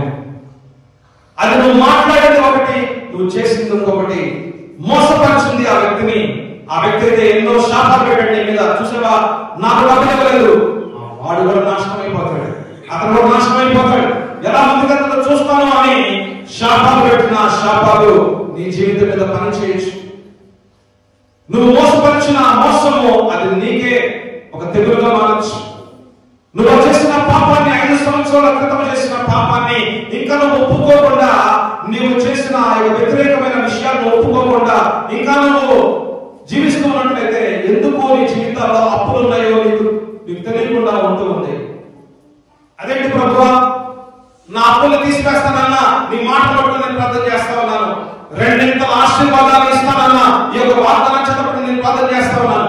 వాగ్దానం అయితే ఉంది కానీ ఆ వాగ్దానంలో ఉన్న ఆశీర్వాదమే నా జీవితంలో కనబడట్లేదు. 5 సంవత్సరాల నుంచి ప్రార్థన చేస్తున్నాను, ఇదే వాగ్దానం చేతపట్టుకొని నిన్ను ఈ రోజు నుంచి 2 ఇంతల అభిషేకంతో నింపుతాను, 2 ఇంతల ఆశీర్వాదంతో నింపుతాను అని ఈ వాగ్దానం చేతపట్టుకొని ప్రార్థన చేస్తా ఉన్నాను. 5 సంవత్సరాలు గడిచిపోయాయి, ఇది 6వ సంవత్సరం అయింది కానీ ఆ వాక్యంలో ఉన్న వాగ్దానంలో ఉన్న కార్యం మటుకు నా జీవితంలో చూడట్లా. అదేంటి? ఎందుకు అంటే దేవుని వాగ్దానాలు చూడాలన్నా, దేవుని కార్యాలు చూడాలన్నా నీకు దేవునికి మధ్యలో రాతపూర్వకంగా రాయబడిన ఆ పత్రంలో రాయబడిన ఆ పాపము అన్నది అది తుడిచివేయబడితేనే గాని, ఆ యొక్క పాపము మీద యేసు రక్తము పనిచేస్తేనే గాని నీకు విడుదల వచ్చి ఎరికో గోడలు కూలిపోయి వాగ్దాన భూముల్లోకి నువ్వు నడుస్తావు. ఆమేన్, హల్లెలూయా, ఆమేన్, హల్లెలూయా. వాగ్దానాన్ని స్వతంత్రించుకోవాలి అంటే, వాగ్దానాన్ని అనుభవించాలి అంటే చాలా మంది ఉదయం పూట 4ంటికే మొదలు పెడతారు యూట్యూబ్.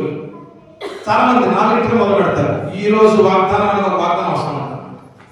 ఆ వాగ్దానం చూస్తా ఉండి ఈ వాగ్దానం నా కోసం, ఈ వాగ్దానం నా కోసం, ఈ ఆశీర్వాదం నా కోసం, అబ్బా ఈ రోజు ఇలానే జరుగుతుంది. రాత్రి నిద్రపోయే ముందు అలా జరగలేదే, సర్లే బహుశా చేస్తాను దేవుడు అని చెప్పి మరి రేపు ఇంకో వాగ్దానం, ఎల్లుండి ఇంకో వాగ్దానం. ఎన్నో వాగ్దానాన్ని వినేవారిగా ఉన్నారు కానీ ఆ వాగ్దానాన్ని అనుభవించేవారిగా మారాలి అంటే కనుక సిలువ మర్మాన్ని అర్థం చేసుకోవాలి. ఆమేన్, హల్లెలూయా. ఒక మనిషి జీవితంలో ఆశీర్వాదం ఎక్కడ పొందుకుంటాడు అంటే అది సిలువ మర్మము ద్వారానే. ఆమేన్, హల్లెలూయా. ఒక మానవుని జీవితంలో తన యొక్క అవసరాలు తీర్చబడాలి అంటే అది ఎక్కడ తీర్చబడతాయంటే సిలువ స్వర్గం అంటే సిలువ మార్గము ద్వారానే. ఆమేన్, హల్లెలూయా. సిలువ మార్గము ద్వారానే. ఆమేన్, హల్లెలూయా. సిలువ లేకుండా, సిలువ మర్మము లేకుండా వేరే మార్గములో మర్మములో వేరే విషయాల్లో ఏ మానవునికి ఏ ఆశీర్వాదం లేదండి. ఆమేన్, హల్లెలూయా. యేసు ప్రభువారి యొక్క బలిదానము ద్వారా మానవుని జీవితంలో ప్రతి ఆశీర్వాదము ప్రతి అవసరము తీరుతుంది. ఆమేన్, హల్లెలూయా. అయితే మరి ఆ పత్రము మీద రాయబడిన ఆ పాపాలన్నీ కూడా నీకు చూపించాలి అన్నది దేవుని చిత్తం అయితే మరి నువ్వు కూడా నేను చూడాలి ప్రభువా అని కనుక నువ్వు దేవుడి సన్నిధిలో కనుక అడిగితే తప్పకుండా పరిశుద్ధాత్మ దేవుడు ఆ పత్రంలో ఉన్న యావత్తు విషయాన్ని వాక్యము ద్వారా నీతో మాట్లాడి నీ కళ్ళ ఎదుట ఆ విషయాన్ని చూపిస్తా ఉంటే, ఎలాగైతే నాతాను దావీదుతో మాట్లాడుతున్నప్పుడు దావీదు ఆ పాపాన్ని యావత్తు మళ్ళీ గుర్తుకొచ్చింది, ఆ కళ్ళ ముందు చూస్తా ఉన్నాడు. ఇక దావీదు చేసే ప్రార్థన నువ్వు కూడా చేస్తావు. ఆమేన్, హల్లెలూయా. దావీదు పశ్చాత్తాప ప్రార్థన కీర్తనలు 51కి అనుగుణంగా ఏ ప్రార్థన అయితే దావీదు చేశాడో, ఎలాంటి ప్రార్థన దావీదు చేశాడో, అయ్యా నా పాపాలన్నీ నీ ముందే ఉన్నాయి, సమస్తమును చూడగలిగిన దేవుడు నువ్వు, నా అతిక్రమలన్నీ కూడా తుడిచివేయి, అయ్యా నీ యొక్క రక్తముతో నన్ను కడిగివేయి, నీ ఆత్మను నాలో నుంచి తీసివేయకుండా నన్ను ఒక తెల్లని హిమము వలె మార్చుదేవా, నా యొక్క అంతరంగ జీవితాన్ని తెల్లగా చెయ్యి ప్రభువా, ఎక్కడ కూడా ఒక చిన్న మరక లేకుండా ప్రభువా, మచ్చ లేకుండా నా యొక్క హృదయాన్ని ప్రభువా ఒక తెల్లని హిమము వలె చెయ్యి ప్రభువా అని కనుక నువ్వు అడుగుతుంటే దేవుని వాక్యమైన, హల్లెలూయా, దేవుని వాక్యమైన నీడలో ఉన్న దేవుని వాక్యము నిన్ను కడిగి పరిశుద్ధపరిచి నీ జీవితాన్ని నీ జీవితాన్ని తెల్లని హిమము వలె మార్చి నీకు దేవునికి మధ్యలో ఉన్న ఎరుకో గోడల్ని తీసివేసి దేవుని వాగ్దానాల్లోకి దేవుడు నడిపిద్దాం అనుకుంటున్నాడు. ఆమేన్, హల్లెలూయా, ఆమేన్, హల్లెలూయా. పాపము ఒప్పుకోలు అన్నది అది సరిపోదు. పాపము ఒప్పుకోలు అన్నది సరిపోదు. పాపాన్ని ఒప్పుకోవటం వల్ల మాత్రమే సరిపోదు. కానీ ఆ పాపాన్ని ఒప్పుకొని విడిచిపెట్టి ఇక జీవిత కాలంలో ఎప్పుడు కూడా మళ్ళీ ఆ పాపాన్ని చేయకుండా ఉండడానికి ఎప్పుడు కూడా దేవుని యొక్క పరిశుద్ధాత్మ మీద, వాక్యం మీద ఆధారపడుచు ఆయనతో పాటు ఒక పరిశుద్ధమైన జీవితాన్ని నడవాలి అని ఒక దృఢమైన సంకల్పము, ఆలోచన, నిర్ణయం కలిగి దేవునికి సమర్పించబడిన జీవితంగా ఉండి దేవునికి వేరు చేయబడిన జీవితంగానే ఉంటూ పాపము జోలికే వెళ్ళకుండా, పాపముతో ఆడుకోకుండా, పాపానికి దూరంగా ఉంటూ దేవునికి సమీపంగా ఉంటూ నడిచేవారుగా ఉంటేనే వారి జీవితాల్లో దేవుని వాగ్దానాలు తప్పకుండా చూస్తారు. ఆమేన్, హల్లెలూయా, ఆమేన్, హల్లెలూయా. ఏదో వాగ్దానాన్ని చెత్తబట్టుకొని నా జీవితంలో ఎలా జరుగుతుంది, అలా జరుగుతుంది, దేవుడు చేస్తాడని అలాగా ఇలాగా అని చెప్పుకోవడం వల్ల ఉపయోగం లేదు. 40 దినాలు ఉపవాసం ఉంటే ఉపవసించడం వల్ల మీకు ఉపయోగం ఉండలేదు. ఏదో 3 దినాలు, 7 దినాలు, 21 దినాలు, 40 దినాలు ఉపవాసం ఉండడం ఉపయోగం లేదు. ఉపవాసం ఉండాలి అంటే వాక్యంలో ఉన్న మర్మానికి అనుగుణంగా ఉండాలి. ఆమేన్, హల్లెలూయా, ఆమేన్, హల్లెలూయా. సత్యాన్ని తెలుసుకుని ఉపవాసించు. ఆమేన్. ఆ సత్యమే నీ జీవితంలో విడుదల తీసుకొస్తుంది. ఆమేన్, హల్లెలూయా. చూసారు ఈ వాక్యం రాస్తుందో ఈ యొక్క పత్రాన్నంట మనకి విరోధంగా రాయబడిన ఈ పత్రాన్నంట సిలువ మీద మేకులతో కొట్టివేశారంట. ఆమేన్, హల్లెలూయా. అది 2024 సంవత్సరాల క్రితమే జరిగింది. ఇన్ని వేల సంవత్సరాల క్రితమే యేసు ప్రభు వారు ఇంత గొప్ప కార్యము నీ పట్ల, నీ కుటుంబం పట్ల, నీ యొక్క వంశము పట్ల, సంతానము పట్ల దేవుడే చేశాడు. ఆమేన్, హల్లెలూయా. యేసు ప్రభువే చేశాడు. ఇంత గొప్ప కార్యము చేసిన యేసు ప్రభువును ఎలా విడవగలవు? నిన్ను వాగ్దానంలోకి నడిపించేది యేసు యొక్క బలిదానమే. ఆమేన్, హల్లెలూయా. ప్రతి వాగ్దానంలోకి నడిపించేది అంటే అబ్రహాము యొక్క ఆశీర్వాదాలు, అబ్రహాము మీద దేవుడు ఇచ్చిన ఆశీర్వాదంలో నీ జీవితము, నీ కుటుంబము, వంశము నడవాలి అంటే కనుక యేసు ప్రభు యొక్క బలిదానము మాత్రమే, యేసు ప్రభు యొక్క బలిదానము ద్వారా మాత్రమే జరుగుతుంది. ఆమేన్. సిలువ మీద యేసు ప్రభు చేసిన బలిదానాన్ని కేవలము వినేవారిగా మాత్రమే ఉండకుండా వాటిని అర్థం చేసుకొని వాటిని, ఆ యొక్క మర్మాలని మీ జీవితంలో ఉపయోగంలోకి తీసుకువస్తేనే కానీ దేవుని యొక్క వాక్యంలో ఉన్న వాగ్దానాలు నెరవేర్పులకు రావు. ఆమేన్, హల్లెలూయా. ఈ వాక్యానికి అనుగుణంగా నేను ఇప్పుడు దాకా చదివిన ఈ వాక్యానికి అనుగుణంగా మనం ఎలా ప్రార్థన చేయాలంటే, జాగ్రత్తగా వినాలి ఈ మాట. ఎలా ప్రార్థన చేయాలంటే, యేసయ్యా నా దేవా, నా కోసము, నా పిల్లల కోసము, నా వంశము కోసము, నా యావత్తు సంతాన సఫలం, నా యావత్తు సంతానం కోసము మీరే. ఆకాశం అందే, భూమి అందే వేరే ఎవరు లేరు కానీ మీరే. యేసయ్యా మీరు మాత్రమే. నాకు విరోధముగా రాయబడింది, నా వంశం మీద విరోధముగా రాయబడింది ఆ పత్రములో లిఖించబడిన నా పాపాలు, నా అపరాధాలు, నా అతిక్రమములు యావత్తు కూడా అది ఎవరు తీసివేయలేదు, అది ఎవరు కూడా అది కొట్టివేయలేదు. అది తీసివేసింది నీ యొక్క బలిదానము మాత్రమే. యేసయ్యా నీ యొక్క బలిదానము మాత్రమే. నేను నమ్ముతూ ఉన్నాను, నా పాపాలు కొట్టివేయబడ్డాయి, నేను నమ్ముతున్నాను. నన్ను నీతిమంతునిగా మార్చింది నీ బలిదానమే, నేను నమ్ముతున్నాను. అయితే నేను గాని, ఈ మాట జాగ్రత్తగా, అయితే నేను గాని నా కుటుంబము కానీ నా వంశము కానీ చేసిన పాపాలని నేను కూడా చూడాలి. మీరు తీసివేశారు, అది నాకు అర్థమైంది. మీరు తీసివేశారు అని నాకు అర్థమైంది. అయితే మరి ఏమేమి పాపాలు మేము చేశామో, ఏమేమి పాపాల మీద మీ రక్తము పనిచేసిందో, యేసు రక్తం పనిచేసిందో, ఏమేమి పాపాలు తీసివేయబడ్డాయో అవి మాకు కూడా మేము కూడా తెలుసుకోవాలి. అప్పుడు మేము ఇది పాపమా అని మాకు తెలుస్తుంది, ఇది ఇలాగా చేయకూడదు, ఈ పాపం చేయకూడదు అని మాకు తెలుస్తుంది. ఇక మేము ఆ పాపకు జోలుకు వెళ్ళం, ఆ శాపాల జోలుకు వెళ్ళం. మేము ఒక పరిశుద్ధమైన జీవితము యేసు రక్తము క్రింద, యేసు నామం క్రింద ఎల్లప్పుడూ కూడా జీవిస్తూనే ఉంటాం. ఆమేన్, హల్లెలూయా, ఆమేన్, హల్లెలూయా. అందుకనే మరి ఆ పత్రంలో రాయబడిన ఏదైతే వ్యతిరేకంగా రాయబడిన విషయాలు ఏవైతే ఉన్నాయో, ఆ పాపాలు ఉన్నాయో, అవి చూపించేది పరిశుద్ధాత్మ దేవుడు నీవే కదా, వాక్యం ద్వారా చూపించేది నీవే కదా. అందుకని నా ఆధారము నీవైపోయావు పరిశుద్ధాత్మ దేవా. నాకు వాక్యములో ఉన్న మర్మము, వాక్యములో ఉన్న సత్యము నాకు చూపించు. ఎందుకంటే సత్యపూరితమైన ఆత్మగత నువ్వు, సర్వ సత్యములోనే నడిపించే ఆత్మగత నువ్వు, వాక్యంలో ఉన్న సత్యాన్ని చూపించేది నీవే కదా. నా ఆత్మీయ నేత్రాన్ని తెరిచి వాక్యంలో ఉన్న సత్యాన్ని నాకు చూపిస్తే నాలో ఉన్న అబద్ధాలు యావత్తును మీరే పెరికి వేయడానికి నా జీవితాన్ని నేను మీ చేతికి అప్పగించుకుంటున్నాను. ఆమేన్, హల్లెలూయా, ఆమేన్, హల్లెలూయా.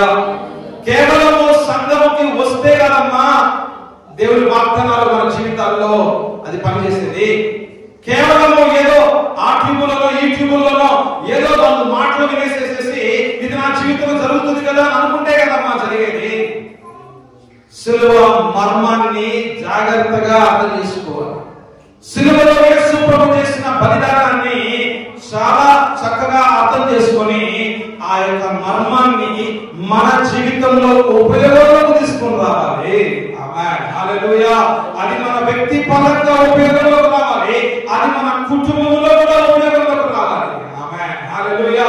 అందుకనే భర్త భార్య ఇద్దరు కూడా సిలువ మర్మాలని అర్థం చేసుకున్న వారు ఆ మర్మాలను ఎత్తిపట్టి వారి జీవితాల్లోకి అవి వారిని స్వతంత్రించుకొని వాళ్ళు ఇరువురు కలిసి ప్రార్థన చేసే ప్రార్థన అది వారి కుటుంబానికి దీవెన. ఆమేన్, హల్లెలూయా.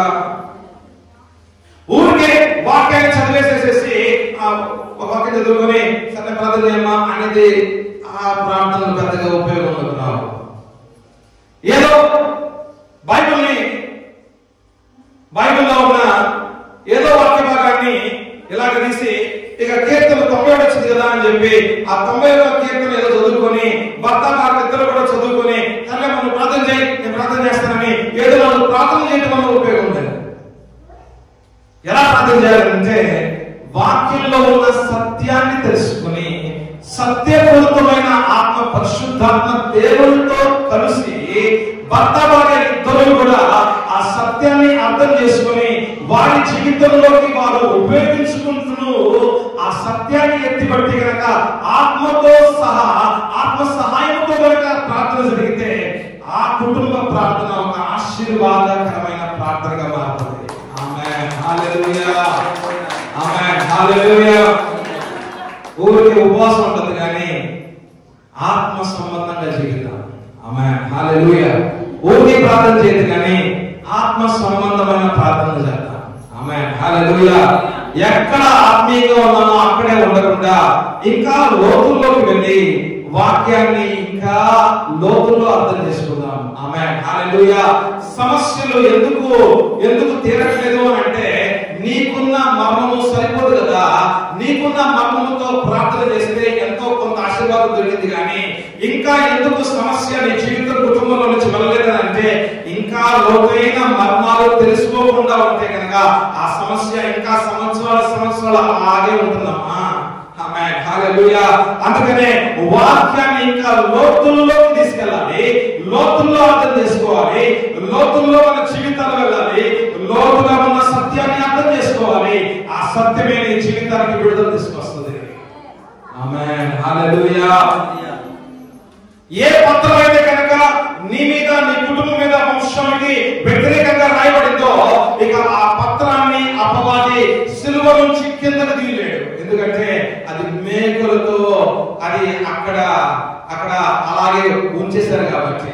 ఆమేన్. అది మేకులతో కొట్టివేయబడింది కాబట్టి ఇక ఎవరు కూడా దాన్ని కిందకి తీయలేరు, అది తీసి చదవలేరు. ఆమేన్, హల్లెలూయా. అంటే ఏంటంటే తెలుసా, జాతి పేరు అంటే ఏంటంటే ఏ పాపాన్నైతే కనుక నువ్వు ఒప్పుకున్నావో, జాగ్రత్తగా మాట్లాడు, ఏ పాపాన్నైతే నువ్వు సరిగ్గా లోతుగా పశ్చాత్తాపంతో ఒప్పుకున్నావో, ఏ పాపాన్నైతే కనుక నీ కళ్ళ ముందు పరిశుద్ధాత్మ దేవుడు చూపించాడు, ఏ పత్రంలో, ఆ పత్రంలో రాయబడిన ప్రతి ఒక్కొక్క పాపాన్ని ఏదైతే కనుక పరిశుద్ధాత్మ దేవుడు నీకు చూపించాడో, ఆ పాపాన్ని చూపించినప్పుడు నువ్వు అదే సమయంలో, రేపు ఎల్లుండి కాదు, అదే సమయంలో నువ్వు మోకాళ్ళ మీదకి వచ్చి దేవుని మాటలాగా వణుకుచు ఆయనకు విధేయుడుగా నువ్వు ఉంటావండి, భయభక్తులతో ఉంటావండి. ఆయన మాట నీకు సెలవీయగా, పరిశుద్ధాత్మ దేవుడు నీతో మాట్లాడగా, నువ్వు అదే సమయంలో నువ్వు కనుక పశ్చాత్తాపంతో, ఒక లోతైన పశ్చాత్తాపంతో, ఒప్పుకోలు కాదు, పశ్చాత్తాపంతో కనుక నువ్వు ప్రార్థన చేసినట్లయితే ఆ ప్రార్థన యేసు రక్తముతో కూడిన ప్రార్థన. నువ్వు ఏ పాపాన్నైతే కనుక నీ పూర్ణ మనసుతో ఒప్పుకున్నావు, నువ్వు ఏ పాపాన్నైతే కనుక లోతైన పశ్చాత్తాపంతో ఒప్పుకున్నావు, ఏ పాపం ఏదైతే కనుక యేసు రక్తం పనిచేసిందని నీకు తెలిసిందో, ఆ మర్మం కూడా పరిశుద్ధాత్మ నీ మనసులోకి ఆయన మాట్లాడి, నీ ఆత్మలో మాట్లాడి, నీ మనసు అర్థం చేయించాడు. ఇదిగో నీకు తెలిసిందో, నీకు అర్థమైంది, ఇక ఈ పాపాన్ని యేసు ప్రభువారు ఆయన రక్తం ద్వారా కట్టివేశాడు, ఇక ఈ పాపము నా జీవితంలో, నా వంశంలో లేదు అని నీకు అర్థమైందో, ఇక నువ్వు విడుదల పొందుతున్నాడు. ఆమేన్, హల్లెలూయా. ఇక ఆ పాపం అన్నది నీ జీవితం మీద రాజ్యము ఏలలేదు, ఆ అంధకారం అన్నది నీ జీవితం మీద రాజ్యము ఏలలేదు. ఇక ఆ పాపానికి వెనకాల ఉన్న శాపం అన్నది నీ జీవితం మీద ఇక రాజ్యము ఏలలేదు. ఆమేన్. ఆ పాపానికి వెనకాల ఉన్న ఏ అపవాది పనిచేస్తున్నాడో, ఆ అపవాది ఇక నీ మీద పని చేయలేడు. ఆమేన్, హల్లెలూయా. చేయలేడు. అయితే అపవాది అబద్ధికుడు, అపవాదం ఏంటి? అబద్ధ జనకుడు. అపవాదం ఏం చేశాడంటే కొన్ని రోజుల తర్వాత మళ్ళీ అదే పాపాన్ని నీ మనసులో మళ్ళీ తీసుకొస్తాడు. ఏమంటాడంటే, నువ్వు ఆ రోజు నా పాపం చేసావు కదా, వాడు అనుకుంటావు అన్నమాట, నేను ప్రార్థన చేసుకున్నానే, నేను పశ్చాత్తాప ప్రార్థన చేసుకున్నానే, మళ్ళీ ఏంటి నా మనసులోకి ఈ ఆలోచనలు వస్తున్నాయి, బహుశా దేవుడు నా పాపాన్ని ఇంకా క్షమించలేదేమో. అదే ఆ మాట కూడా చెప్తాడు, అప్పుడు ఆ మాట కూడా మాట్లాడతాడు, ఇగో నీ పాపాలు ఇంకా క్షమించబడలేదు, నువ్వు ఎంత ఘోర పాపంలో చూసావా, అయోగ్యమైన వాడివి, నువ్వు అయోగ్యురాలివి, అందుకని నువ్వు శాపగ్రస్తులుగా ఉన్నావు, ఎందుకని ఇది ఉంది అది ఉంది అని అపవాది మళ్ళీ మాట్లాడుతూ ఉంటాడు. అపవాది మళ్ళీ మాట్లాడుతూ ఉంటాడు. అప్పుడు ఏం చెప్పాలంటే, నా పాపాలని యేసు ప్రభు క్షమించాడు. ఆమేన్, హల్లెలూయా. ఆమేన్, హల్లెలూయా. అపవాది మాట్లాడాలి, అపవాది మాట్లాడే ప్రతి మాటని నువ్వు తప్పకుండా క్యాన్సిల్ చేయాల్సిందే. ఆమేన్, హల్లెలూయా. అపవాది మాటలు కనుక నువ్వు క్యాన్సిల్ చేయకుండా ఉంటే, అపవాది మాటలే, ఆ అబద్ధాలే నీ మనస్సుని ఇబ్బంది పెట్టి దేవుని దగ్గర నుంచి దూరపరుస్తూనే ఉంటాయి. ఆ మాటలు వింటున్నావా? అపవాది మాట్లాడే ప్రతి మాటను క్యాన్సిల్ చేయాలి. మత్తయి సువార్త 4వ అధ్యాయం అనేక మార్లు చూసామా, యేసు ప్రభు వారి దగ్గరికి అపవాది మాట్లాడి, యేసు ప్రభు వారి దగ్గరికి అపవాది వచ్చి ఈ రాళ్ళని రొట్టెలుగా మార్చు అని అపవాది మాట్లాడితే, యేసు ప్రభు వారు ఆ మాటల్ని ఖండించి దేవుని వాక్కుతో ఆ మాటల్ని క్యాన్సిల్ చేసి నష్టపరిచాడు యేసు ప్రభు. ఆమేన్, హల్లెలూయా. అప్పుడు యేసు ప్రభు ఏం చెప్పారంటే, వాక్యం ఇలాగా లిఖించబడి ఉన్నది అంటే, లిఖించబడిన ఆ వాక్యములో నుంచి పరిశుద్ధాత్మ దేవుడు మాట్లాడగా, ఆమేన్, హల్లెలూయా, లిఖించబడిన వాక్యముల నుంచి పరిశుద్ధాత్మ దేవుడు మాట్లాడి అపవాది మాటల్ని క్యాన్సిల్ చేయించాడు. ఆమేన్, హల్లెలూయా. అంటే మానవుడు రొట్టె వల్ల మాత్రమే జీవించడు కానీ దేవుని నోటి నుండి వచ్చు వాక్కు వలన జీవిస్తాడు అని ఎలాగ యేసు ప్రభువు మాట్లాడి ఆ మాట మాట్లాడగా ఆ ఖడ్గము రిలీజ్ చేయగా, ఆ యొక్క కత్తిని రిలీజ్ చేయగా, ఆ యొక్క ఖడ్గాన్ని దేవుని వాక్యాన్ని రిలీజ్ చేయగా అపవాది యొక్క ఆ తంత్రము, ఆ అబద్ధం అన్నది నష్టమైపోయింది. ఆమేన్, హల్లెలూయా, హల్లెలూయా. అందుకని అపవాది మాట్లాడే మాటలు అవి అబద్ధాలు. ఆ అబద్ధాలను నిజాలుగా నీ మనసులో మాట్లాడుతూ ఉంటాడు. ఆ నిజాలుగా అనిపిస్తున్న ఆ యొక్క మాటల్ని నువ్వు కనుక నిజాలు అనుకుంటే కనుక ఇక నీ జీవితం మళ్ళీ జైలు జీవితమే. మళ్ళీ నువ్వు అపవాది సంబంధంగానే జీవిస్తూ ఉంటావు, అపవాదితో నడుస్తూ ఉంటావు, ఇక దేవుడికి దూరంగా ఉంటావు, మళ్ళీ ఆ యొక్క బంధకాలలో వెళ్ళిపోతా ఉంటావు. విడుదల అనేది నీ జీవితంలో మళ్ళీ కనబడదు. ఎందుకు అంటే నీకు వివేచన లేదు కాబట్టి. జాగ్రత్తగా మాట్లాడు. వివేచన లేదు కాబట్టి. వివేచన అంటే ఏంటి అంటే ఏది సత్యమో ఏది అబద్ధమో చూడగలిగేది వివేచన. ఆమేన్, హల్లెలూయా. ఏది సత్యమో ఏది అబద్ధమో, ఏది దేవుడు మాట్లాడుతున్నాడో, ఎవరు ఏది అపవాది మాట్లాడుతున్నాడో చూడగలిగేది వివేచన. ఆమేన్, హల్లెలూయా. ఆ వివేచన అనేది లేకపోతే అబద్ధాలు నిజాలుగా ఉంటాయి, అబద్ధాలు నిజాలుగా ఉంటా ఉండి ఇక అబద్ధాల్లోనే జీవించుకుంటా పోతా ఉండి నువ్వు ఎన్నిసార్లు నువ్వు దేవుని సన్నిధికి వచ్చినా సరే నేను మంచి అమ్మాయిని కాదు, నేను మంచిదాన్ని కాదు, నేను మంచోడిని కాదు, నా జీవితం సరిగ్గా లేదు, నా జీవితం సరిగ్గా లేదని చెప్పి దూరంగానే పోతావు కానీ దేవుని దగ్గర నుంచి దగ్గరికి రాలేవు. కానీ యేసు ప్రభువు ఏమంటారంటే నీకు వ్యతిరేకంగా రాయబడిన ప్రతి అపరాధాన్ని శిలువ మీద మేకులతో కొట్టేసి తీసివేసానమ్మా, దగ్గరికి రామా అని ప్రభువు పిలుస్తా ఉన్నారు. ఆమేన్, హల్లెలూయా, హల్లెలూయా. నువ్వు పాపం చేసినా సరే దగ్గరికి రా, అపరాధిగా అనుకున్న దగ్గరికి రా. నా దగ్గరికి వస్తే కనుక ఆ పత్రంలో నీకు విరోధంగా ఏదైతే కనుక రాయబడిందో అదంతా చూపించేది నేనే. ఆమేన్, హల్లెలూయా, ఆమేన్, హల్లెలూయా. నువ్వు ఏ సమస్యలో ఉన్నా, ఏ పాపంతో ఉన్నా, ఎంత అపరాధిగా నువ్వు జీవిస్తున్నా సరే నాకు దూరంగానే వెళ్ళిపోతూ దగ్గరగా వస్తే నా దగ్గర ఉన్న పత్రంలో ఉన్న నీకు వ్యతిరేకంగా రాయబడిన విషయాలన్నీ కూడా నా ఆత్మగా నీకు చూపించి వాటిని పాప క్షమాపణలోకి తీసుకొచ్చే బాధ్యత నాదే కదా. అలాగా పరిశుద్ధాత్మ దేవుడు మనం ఏమి ప్రార్థన చేయాలో మనకు తెలియదు కానీ, ఎంతో అధ్యాయంలో మనం ఏమి ప్రార్థన చేయాలో మనకు తెలియదు కానీ చెప్పసక్కని మాటలతో మన లోపల అంతరంగాల్లో నుంచి ప్రార్థన చేయించేది పరిశుద్ధాత్మ దేవుడే. ఆమేన్, హల్లెలూయా. ఆ పత్రాలలో లిఖించబడిన విషయాలు అది ఆత్మదేవుడు మాత్రమే తెలుసు కాబట్టి ఆత్మదేవుడు చూస్తూ ఉండి మనకు చూపిస్తా ఉండి మన చెవుల్లో, మన ఆత్మీయ చెవుల్లో ఆయన మాట్లాడుతూ మన నేత్రాల ముందు ఆయన చూపిస్తూ మన ప్రార్థన చేయలేని ప్రార్థనలు పరిశుద్ధాత్మ దేవుడే ప్రార్థన చేయించుకుంటూ ఆ పత్రాలలో లిఖించబడిన యావత్తు విషయాలని పశ్చాత్తాపంలో లోతుగా మనం తీసుకెళ్లి యేసు రక్తంలో ఉన్న మర్మాన్ని మనకు చూపిస్తా ఉంటే కనుక యేసు రక్తం ఆ యొక్క ప్రతి పాపాన్ని కడిగి వేసి ఇక ఆ పత్రం అంతా తెల్లగా ఉన్న పత్రాన్ని, ఆ తెల్లగా హిమముగా చేసిన పత్రాన్ని నీ కళ్ళ ముందు చూపిస్తే అబ్బా యేసయ్యా నాకు నీకు మధ్యలో ఉన్న ఆ గోడలు ఇక లేవు అంటే ఆమేన్, హల్లెలూయా. ఇక ఆ గోడను తీసివేశాడు యేసు ప్రభు, దాన్ని దేవుడు క్షమించాడు. ఆ క్షమాపణే నీకు సమాధానం. ఆమేన్, హల్లెలూయా. ఆ క్షమాపణే నీ జీవితానికి, నీ వంశానికి ఆశీర్వాదము.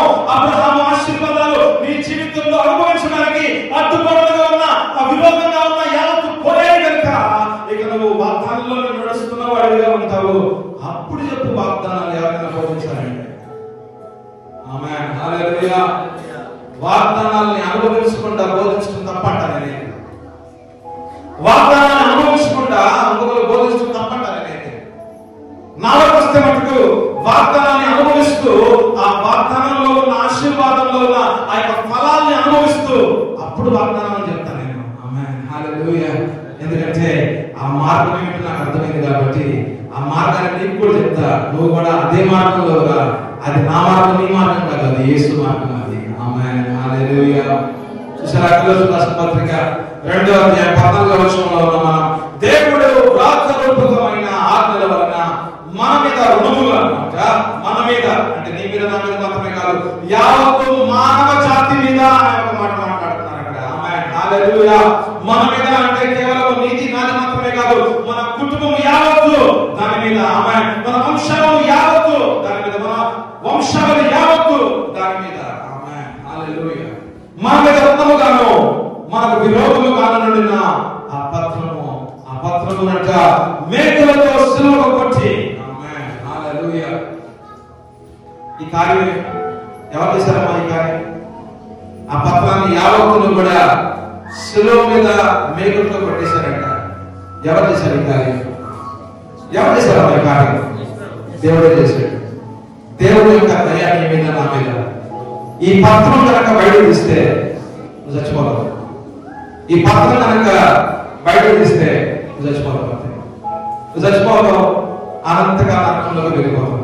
కానీ మనం ఆపత్కాల మరణాలు మన జీవితాల్లో ఉండకూడదు అని, మనం ఈ లోకంలో చావు బతుకుల మధ్యలో జీవించకూడదు అని, మరణాంతకాలపు లోయల్లోనే మన జీవితాలు నివసించకూడదు అని, అనంతకాల నరకంలో మన జీవితాలు కలిసిపోకూడదని మనము పాపము చేస్తూ ఉన్న సమయాల్లోనే, దేవునికి వ్యతిరేకంగా నిలవబడిన సమయాల్లోనే, దేవుడిని ప్రేమించకుండా ఆయనకి వ్యతిరేకంగా ఉన్న సమయాల్లోనే దేవాది దేవుడు తన కుమారుడు యేసు ప్రభు ద్వారా ఆయన ప్రేమను మన మీద వెల్లడిపరిచి దయ చూపించి, తీర్పుగా దయ చూపించి ఆ పత్రాలలో లిఖించబడిన వ్యతిరేకంగా లిఖించబడిన అపరాధాలు పాపాలని అది నీ జీవితంలో శిక్ష తీసుకురాకుండా ఉండాలి అని ఆ శిక్షను యావత్తు కూడా యేసు ప్రభు మీద వేసుకొని సిలువలోనే ఆ మేకులలోనే ఆ యొక్క పత్రాలని కొట్టివేసి, మేకులతో కొట్టివేసి ఆమేన్ హల్లెలూయా నీ మీద దయ చూపించి నువ్వు ఎప్పటికి కూడా నువ్వు చేసిన పాపానికి శిక్ష అనేది నువ్వు అనుభవించకుండా ఉండాలి అని ఆ శిక్షని యేసు ప్రభువే తీసుకొని ఆమేన్ హల్లెలూయా మనకి దేవుడు నిత్య జీవాన్ని ఈ లోకంలో అనుభవించేదిగా చేశాడు. ఆమేన్ హల్లెలూయా. ఎంత గొప్ప దేవుడు కదా, ఎంత గొప్ప యేసు దేవుడు కదా. ఇంత గొప్ప ప్రేమతో నింపబడిన యేసు ప్రభువుని విడుస్తాను, ఒక క్షణమైనా విడుస్తాను, ఒక్క క్షణమైనా విడుస్తావా? ఆమేన్ హల్లెలూయా. విడవకుండా ఆయనతోనే ఉండు. ఆమేన్ హల్లెలూయా. చూసారా, దాని మీద చేరు రాతను తుడిచివేసేటట, దాని మీద చేరు రాతనంట యేసు రక్తముతో తుడిచివేసేటట. ఆమేన్ హల్లెలూయా. ఆయన స్వరక్తముతో తుడిచివేసేటట. తుడిచివేసి మనకు అడ్డము లేకుండా అంట, నీకు దేవునికి మధ్యలో ప్రతి అడ్డాన్ని తీసివేసి దాన్ని ఎత్తివేసి మన అపరాధములన్నిటినీ క్షమించాడంట. ఆమేన్ హల్లెలూయా. ప్రతి అపరాధిలో క్షమించబడింది. అందుకని నువ్వు అపరాధి కాదు, నువ్వు నీతిమంతుడివి. ఆమేన్ చెప్పు. ఆమేన్ హల్లెలూయా. అపరాధి కాదు, నువ్వు నీతిమంతుడివి. నీతిమంతుని యొక్క జీవితంలో ఏ కొరత కూడా ఉండదు. ఆమేన్ హల్లెలూయా. నీతిమంతుని జీవితంలో ఏ కొరత ఉండదు, ఏ కొరత ఉండదు. అటువంటి ఒక కొరత లేని జీవితంగా దేవుని ఆత్మ యొక్క ఎటువంటి కొరత లేకుండా కూడా ఇవ్వాలి అని ప్రతి నీతిమంతుని మీద కొరత లేని ఆత్మ ఉంటుందంట. ఆమేన్ హల్లెలూయా. నీతిమంతుని జీవితము ఏ కొరత లేని జీవితము, నీతిమంతుని జీవితము ఏ ఆత్మ యొక్క కొరత లేని జీవితం అండి. ఆమేన్ హల్లెలూయా. ఎంత గొప్ప ఆత్మీయ నీతిమంతుల యొక్క జీవితంగా నువ్వు క్రీస్తులో మార్చబడ్డావు. ఆమేన్ హల్లెలూయా. అందుకనే ప్రతి వాగ్దానాన్ని స్వతంత్రించుకోవచ్చు. ప్రతి వాగ్దానం కూడా అవును ఆమేన్ అనొచ్చు. ఆమేన్ హల్లెలూయా. ఇంత గొప్ప వాక్యాన్ని నువ్వు వింటున్నా, నీవు ఇంత మంచి వాక్యాన్ని, వాగ్దానాలని ఎలాగా అనుభవించాలి, వాగ్దానాలని ఎలాగా అనుభవించవచ్చు. ఆమేన్ హల్లెలూయా. వాగ్దానాలని ఎలాగా అనుభవించవచ్చు, ఈ వాక్యాన్ని వింటున్న నీవు ప్రతిరోజు శిలువ మార్గాన్ని మర్చిపో. ప్రతి క్షణం శిలువ మార్గంలో జీవించు. నీవు నీ కుటుంబం శిలువ మార్గంలో నడుస్తూ. ఆమేన్, హల్లెలూయా. దేవుని ప్రేమ, దేవుని దయ, దేవుని కృపలో నువ్వు అపరాధిగా ఉండవు కానీ ఒక నీతిమంతుడిగా ఉండు. ఏ కొరత లేని జీవితంగా, ఏ కొరత లేని ఆత్మాశీర్వాదాలతో నువ్వు తప్పకుండా జీవిస్తావు. దీర్ఘాయుష్మంతుడుగా దేవుడిని దీవించాడు. ఏ ఆపత్కాల మరణాలు నీ జీవితంలో నువ్వు చూడవు. ఏ ఆపత్కాల మరణాలు నీ జీవితంలో నువ్వు చూడవు. నువ్వు ఏ రోజునైతే ఈ లోకం నుంచి విడవలో ఆ రోజే నువ్వు ఈ లోకాన్ని విడుస్తావు కానీ దానికి ముందుగా నువ్వు చనిపోవు. ఆమేన్, హల్లెలూయా. నీ భర్త, నీ భార్య మీరిద్దరు కూడా మీరు కలిసే ఉంటారు. విడువు. మీ ఇద్దరిని విడగొట్టే అపవాది శక్తులు పనిచేయవు. ఎక్కడ పాపం ఉంటుందో అక్కడ అంధకారం ఉంటుంది. అసలు ఆ పాపాన్ని యేసు ప్రభు రక్తం తీసివేస్తే, యేసు ప్రభు రక్తం ఎక్కడ పనిచేసిందో అక్కడ అపవాది పని చేయలేడు. కాబట్టి మీ ఇద్దరి మధ్యలో అపవాది పని చేయలేడు. అందుకనే నీ కుటుంబంలో విడాకులు అన్నవి నువ్వు నీ కుటుంబంలో చూడవు. ఆమేన్, హల్లెలూయా.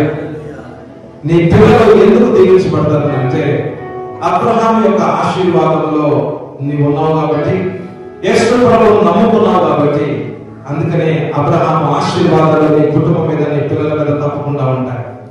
నీ పిల్లలు చదువుకుంటారు.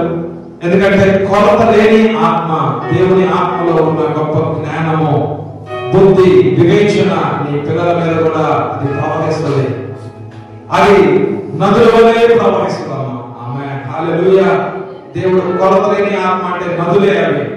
అదేదో చిలుకులు కాదు, నదులలాగా ప్రవహించే దేవుని ఆత్మ కార్యాలు నీ పిల్లల సంతానంలో ఎందుకు చూస్తున్నాము అంటే యేసు ప్రభు నమ్ముకున్నావు కాబట్టి నీ మీద, నీ యొక్క వంశం మీద వ్యతిరేకంగా లిఖించబడిన ఆ పత్రాన్ని దేవుడు క్యాన్సిల్ చేశాడు కాబట్టి, ఆమేన్, హల్లెలూయా. తీసివేశాడు కాబట్టి, ఆమేన్, హల్లెలూయా. ఆ యోర్దాను నదిని దాటింపజేశాడు కాబట్టి, ఆమేన్, ఎర్ర సముద్రాన్ని దాటింపజేశాడు కాబట్టి, వాగ్దాన భూముల్లోకి నడిపిస్తున్నాడు కాబట్టి, ఆమేన్, హల్లెలూయా. ఇదంతా దేవుని ప్రేమ, ఇదంతా దేవుని దయే, ఇదంతా కూడా దేవుని కృపే. ఆమేన్, హల్లెలూయా. అందుకనే నీ జీవితము ఒక శాపగ్రస్తులుగా ఉండవు, శాపములో జీవించవు. ఒక అభివృద్ధితో, ఆశీర్వాదంతో ఎందుకు జీవిస్తారంటే శిలువ ద్వారా జరిగిన గొప్ప బలిదానము.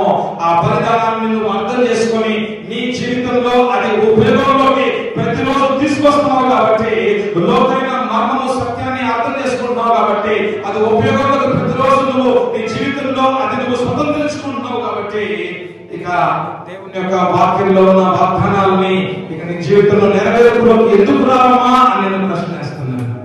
ఆమేన్, హల్లెలూయా. దేవుని వాగ్దానాలు ఎలాగా నెరవేర్పులోకి వస్తాయో ఈరోజు మనం వింటామా. కానీ ఆ పత్రం మీద లిఖించబడిన ప్రతి ఒక్కటి కూడా దేవుడికి చూపిద్దాం అనుకుంటున్నాడు. ఆ పత్రం మీద లిఖించబడిన ప్రతి ఒక్కటి కూడా నీకు చూపిద్దాం అనుకుంటున్నాడు. దానికి నువ్వు దేవుని సన్నిధిలోకి వస్తూ ఉండాలి. దేవుని సన్నిధిలో కూర్చోవాలి. వాక్యాన్ని చదవాలి. వాక్యంలో ఉన్న ఆ సత్యాన్ని, సత్యపూరితమైన ఆత్మ నీకు బోధిస్తుంది. ఆ పత్రం మీద లిఖించబడిన యావత్తు విషయాన్ని, ఎలాగైతే నాతాను వచ్చి దావీదుతో మాట్లాడాడో అలాగా పరిశుద్ధాత్మ దేవుడు నీతో మాట్లాడతాడు. మాట్లాడినప్పుడు లోతైన పశ్చాత్తాపం, ఒప్పుకోలు కాదు, లోతైన పశ్చాత్తాపంతో నువ్వు ప్రార్థన చేయాలి. యేసు రక్తం అంటే కాదు కానీ యేసు రక్తంలో ఉన్న మర్మాన్ని కూడా తెలుసుకొని యేసు రక్తాన్ని ఉపయోగంలోకి తీసుకుంటారు. అది అక్కడ యేసు రక్తము వ్యర్థమైపోకుండా ఉంటున్నట్లుగా యేసు రక్తాన్ని ఉపయోగంలోకి తీసుకొస్తే ఎక్కడ యేసు రక్తం పనిచేస్తుందో అక్కడ అపవాది శక్తులు అనంత నాశనం అయిపోతూ ఉంటాయి. ఆమేన్, హల్లెలూయా. ఇక అపవాది శక్తులు ఎందుకు ఉండవు నీ ఇంట్లో, ఎందుకు భార్యాభర్తలు కుటుంబకుండా ఉంటాయి ఉంటారు, ఎందుకు విడాకులు తీసుకోవాలన్న ఆలోచన లేకుండా ఉంటాయి, ఎందుకు పిల్లలు స్కూల్కి మంచిగా వెళ్తా ఉంటారు, ఎందుకు పిల్లలు బాగా చదువుకుంటా ఉంటారు, ఎందుకు మన చేతి పనులు ఆశీర్వాదంగా మారుతా ఉంటాయి అంటే సిలువ మరణం ద్వారా. ఆమేన్. హల్లెలూయా, హల్లెలూయా. ఇక నువ్వు శాపములు కాదు, ఆశీర్వాదం నడుస్తావు. ఎక్కడ నువ్వు ముట్టినా సరే, ఏది ముట్టినా సరే అది ఆశీర్వాదమే. ఆమేన్. హల్లెలూయా. ఏ పని చేస్తున్నా ఆశీర్వాదమే. ఆమేన్. హల్లెలూయా.